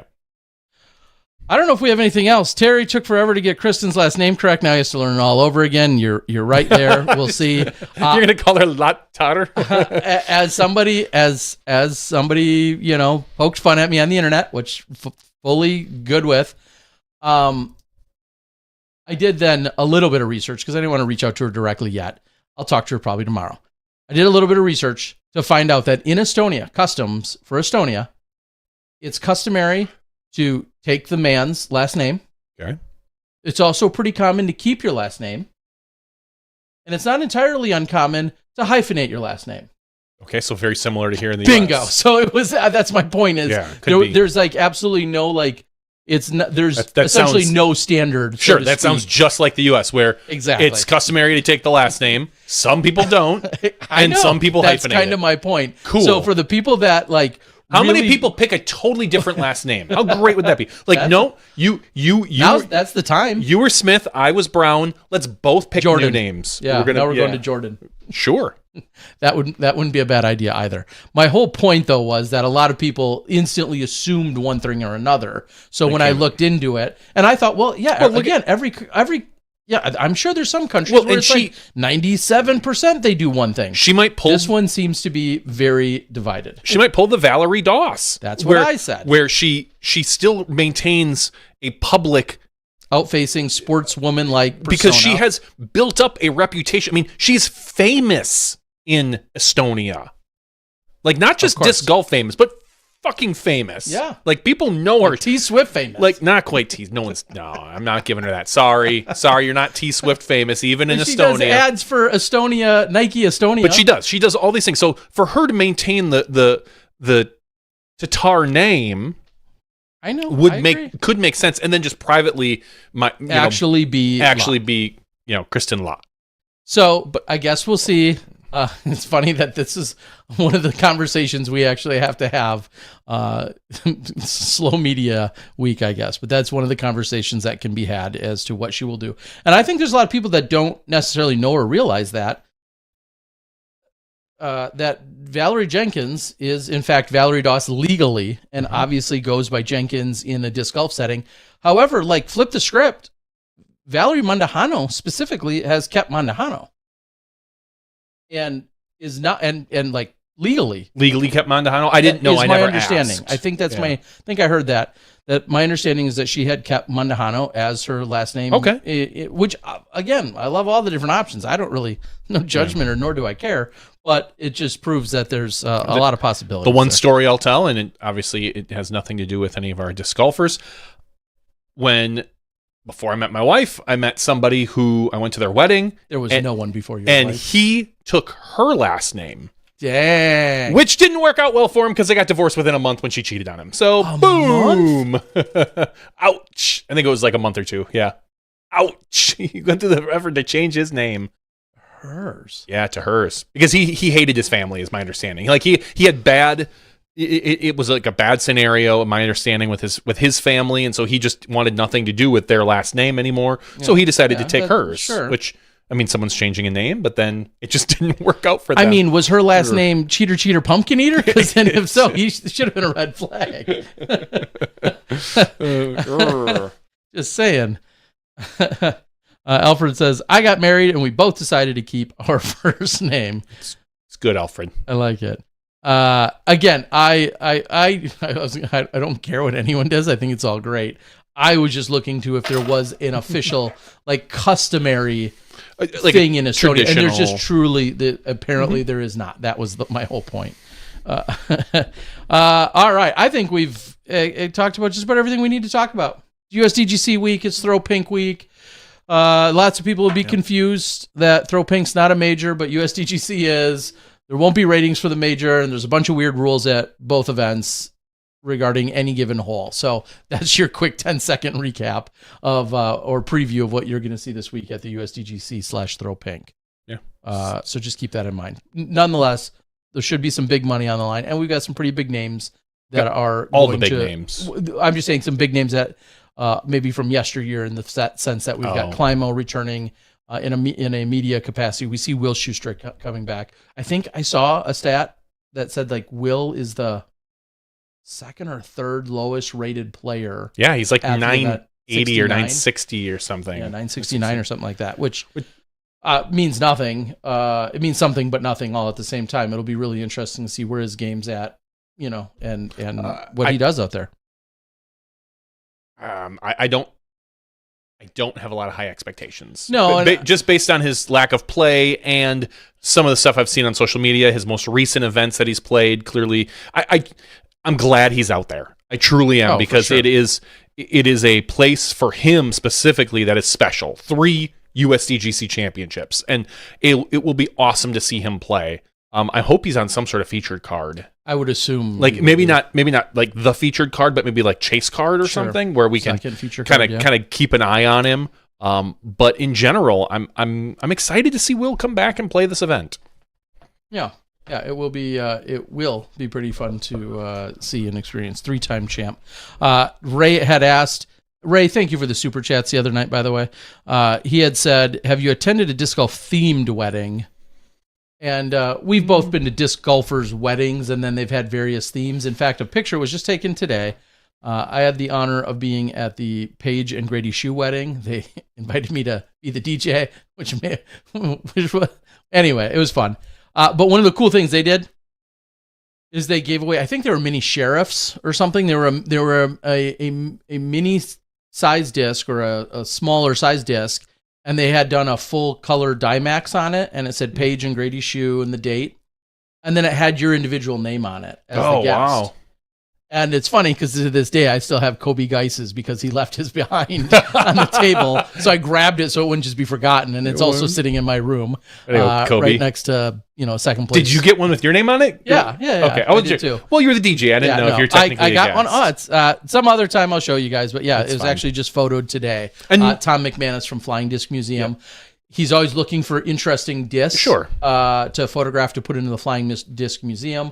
I gave him a few of the World's ones, including Kristen right after she won. A couple other new discs, the new Sexton from this year and whatever. And I was like, oh, this is really unique. Is an oversized mini that's got from a wedding. So because I've been to a few weddings where there was a mini with the names on it. Correct. That were handed out, but never we're talking like those old school kind of plasticky, flimsy minis. Never a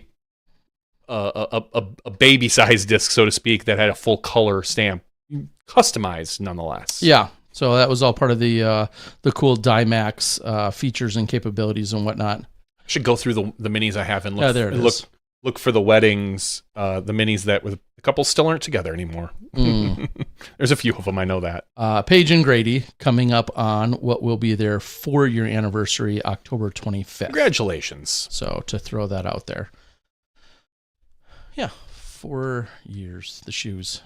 Team Twisted Flyer. Okay. That sounds like a song or something. I want to get a disc golf wife. My birdie, my bride. My birdie bride for life. Yeah, there you go. Somebody could write that story. All right. I think that's what we've got. So thank you all for joining us. It's been fun. Thank you to Jay and Des. Looking forward to seeing them this weekend along with all of our other superstars. Somebody will be crowned a U.S. Open champion by the end of the weekend, capturing the final major on the MPO side, and should be a fun one. For John A.V., I'm Terry Miller, the Disc Golf Guy. Thanks for joining us, and maybe I'll see you some other night this week if I give you a little nightly recap show on my Disc Golf Guy channel. We'll see you next week, though. You step inside the Smashbox.